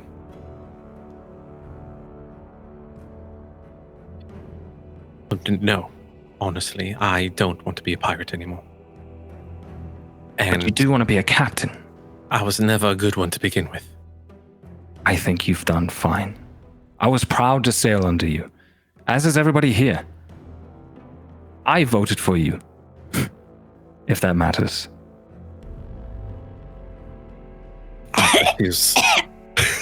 It feels.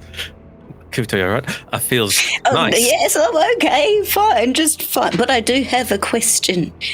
If we could sail freely, and if Azric would choose to continue to sail, would we perchance have... Oh no, it's too complicated. There would be no way. Speak your mind, Kuta. I've been looking for my family all this time, and we found that artifact, and I wanted to look at it, and I wanted to see if there was a way that I could find out to see how it happened, and then it disappeared, and that was probably you. And she starts pointing at and flailing around. Listen, Kuta.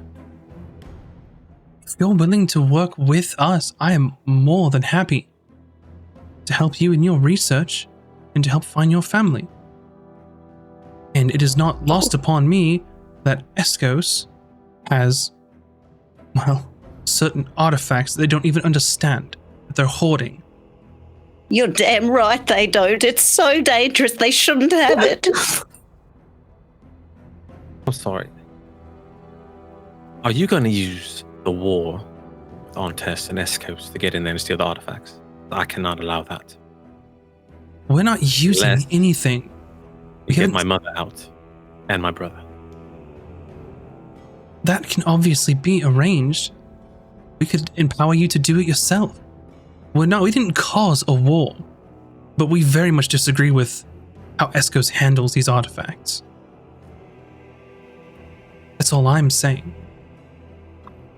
Is there no way to avoid this conflict? I mean, 2 city-states going at war, that's a little beyond our purview.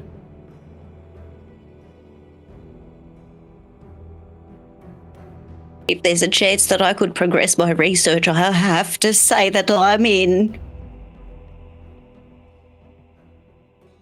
regardless of what happens, Azric, I will help you get your mother and your brother to safety, even with or without her help. So you can bet on that. Mr. Captain, it is my duty to ensure the livelihood of my crew. And if this is our way out, then I will take it.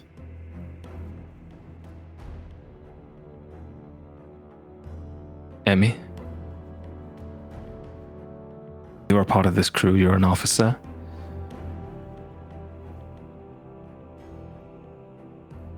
Emmy's just been like kind of scowling this whole time, and she just kind of looks over to Azric and is like, "What are your orders, Captain?"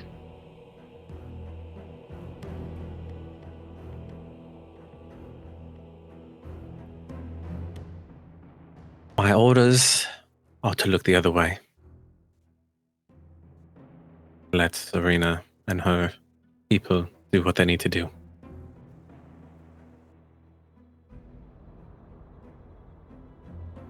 We need to prepare the ship. How long do we have?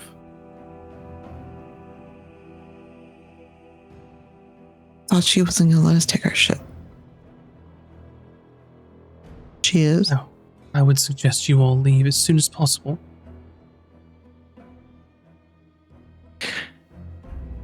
I wouldn't linger.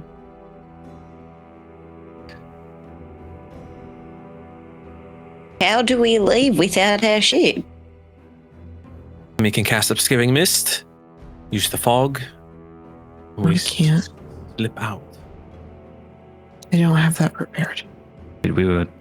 I thought we were to leave with the ship and crew. Yes, Yes.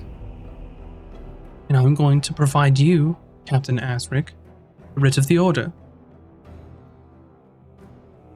That way, you will have your freedom you so desire. I will assist you with getting your family out. But I will say with that, you will owe me. There are other things at play other things more dangerous than the patronage we've gotten word of.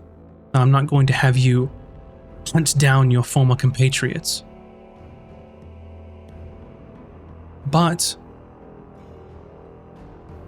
we could use all the help we can get in other areas. Are you talking about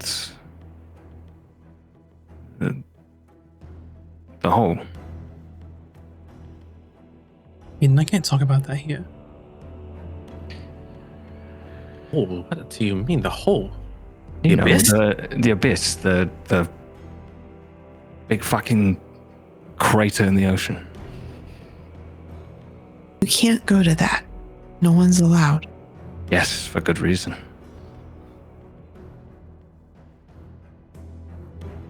I'm going to have my men continue searching, if that's all right with you all, to speed this along. Sure. They are free to do whatever your orders are. He motions and they go back to searching. So Ricklin and Vineeth begin searching, and Sir Atalon just stands and is just kind of watching. Hayden gives him the. Hayden has no idea who that guy is. He's just. But he talks to him at the bar, so he's. Mhm. The Aurochs is like awkwardly grazing near them and like sniffing at them, kind of Mm-hmm. looking for food. I still don't trust you, Hayden, after all of this, but we'll talk about that another time. I don't know. And she sits down at the table, goes to her pack, pulls out a scroll case, and has a large sort of scroll that has some very fancy calligraphied writing on it. At the top, it's a writ of the order. It has the symbols of the pantheon from each of the gods of the pantheon. And she sits down, pulls out an ink pot and a quill, and signs her name and motions for you to sit. And take a seat. She hands you the quill. What am I signing? Take it out of here. Basically, writ of the order is saying that, think of it like Your hall pass. it's like a hall pass, like a permit. It's like this person is allowed to operate freely under the guidance or supervision of, this person. It's basically like She's taking responsibility for you, essentially, right? yeah, you're essentially getting signed up as like not really like confidential informant, but kind of that vein of like she's signing you up so you can get out of here without being bothered by the conservancy. Many people will kill me for doing this, and I sign it. Mm-hmm. And she takes one of the single candle that's lit, pours the wax, and stamps it with the seal of the order, the Divine Order of Conservancy. Well, she just rolls it up and hands it over to you.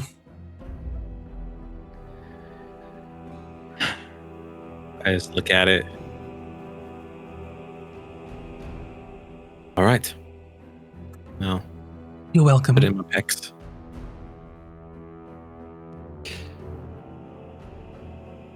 Before we head out of here, have you been back home in a while? I'll have. My house hasn't fallen to pieces, has it? No, and you would know better. Well, I was looking to take my friends there at some point, but I wasn't sure if it was still standing or not. Yes, it is. It's immaculate. Well, I have wonderful Wonderful people to thank for that. Well, they're your people. I know. I need to visit old Clem. You should visit my father. He would enjoy seeing you. He always did like you.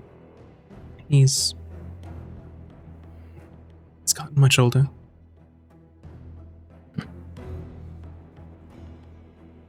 You know,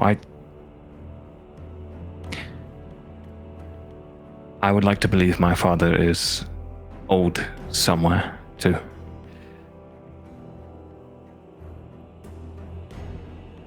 I do too. And I know that you haven't gotten the answers you're looking for, but I mean it when I say I want to help you. I'm not going to turn my back on you.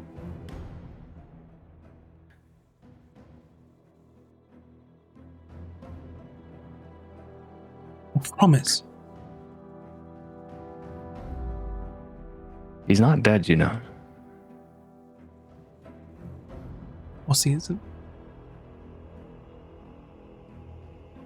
It's too stubborn. I just hope he's not where I think he is. But that's a discussion for another time. You see Vineeth sort of step out. I think we've got everything.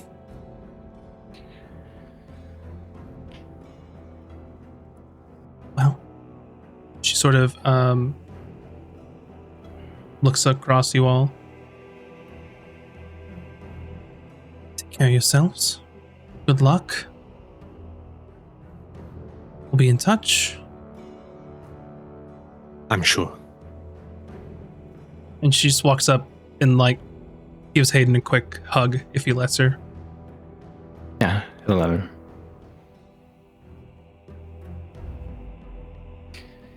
Right. Talk soon. And they all sort of shuffle past where the Aurochs is and Azric is and Emmy are kind of in the hallway, and they go out the way that they came in until it's just you four and a big old cow upstairs.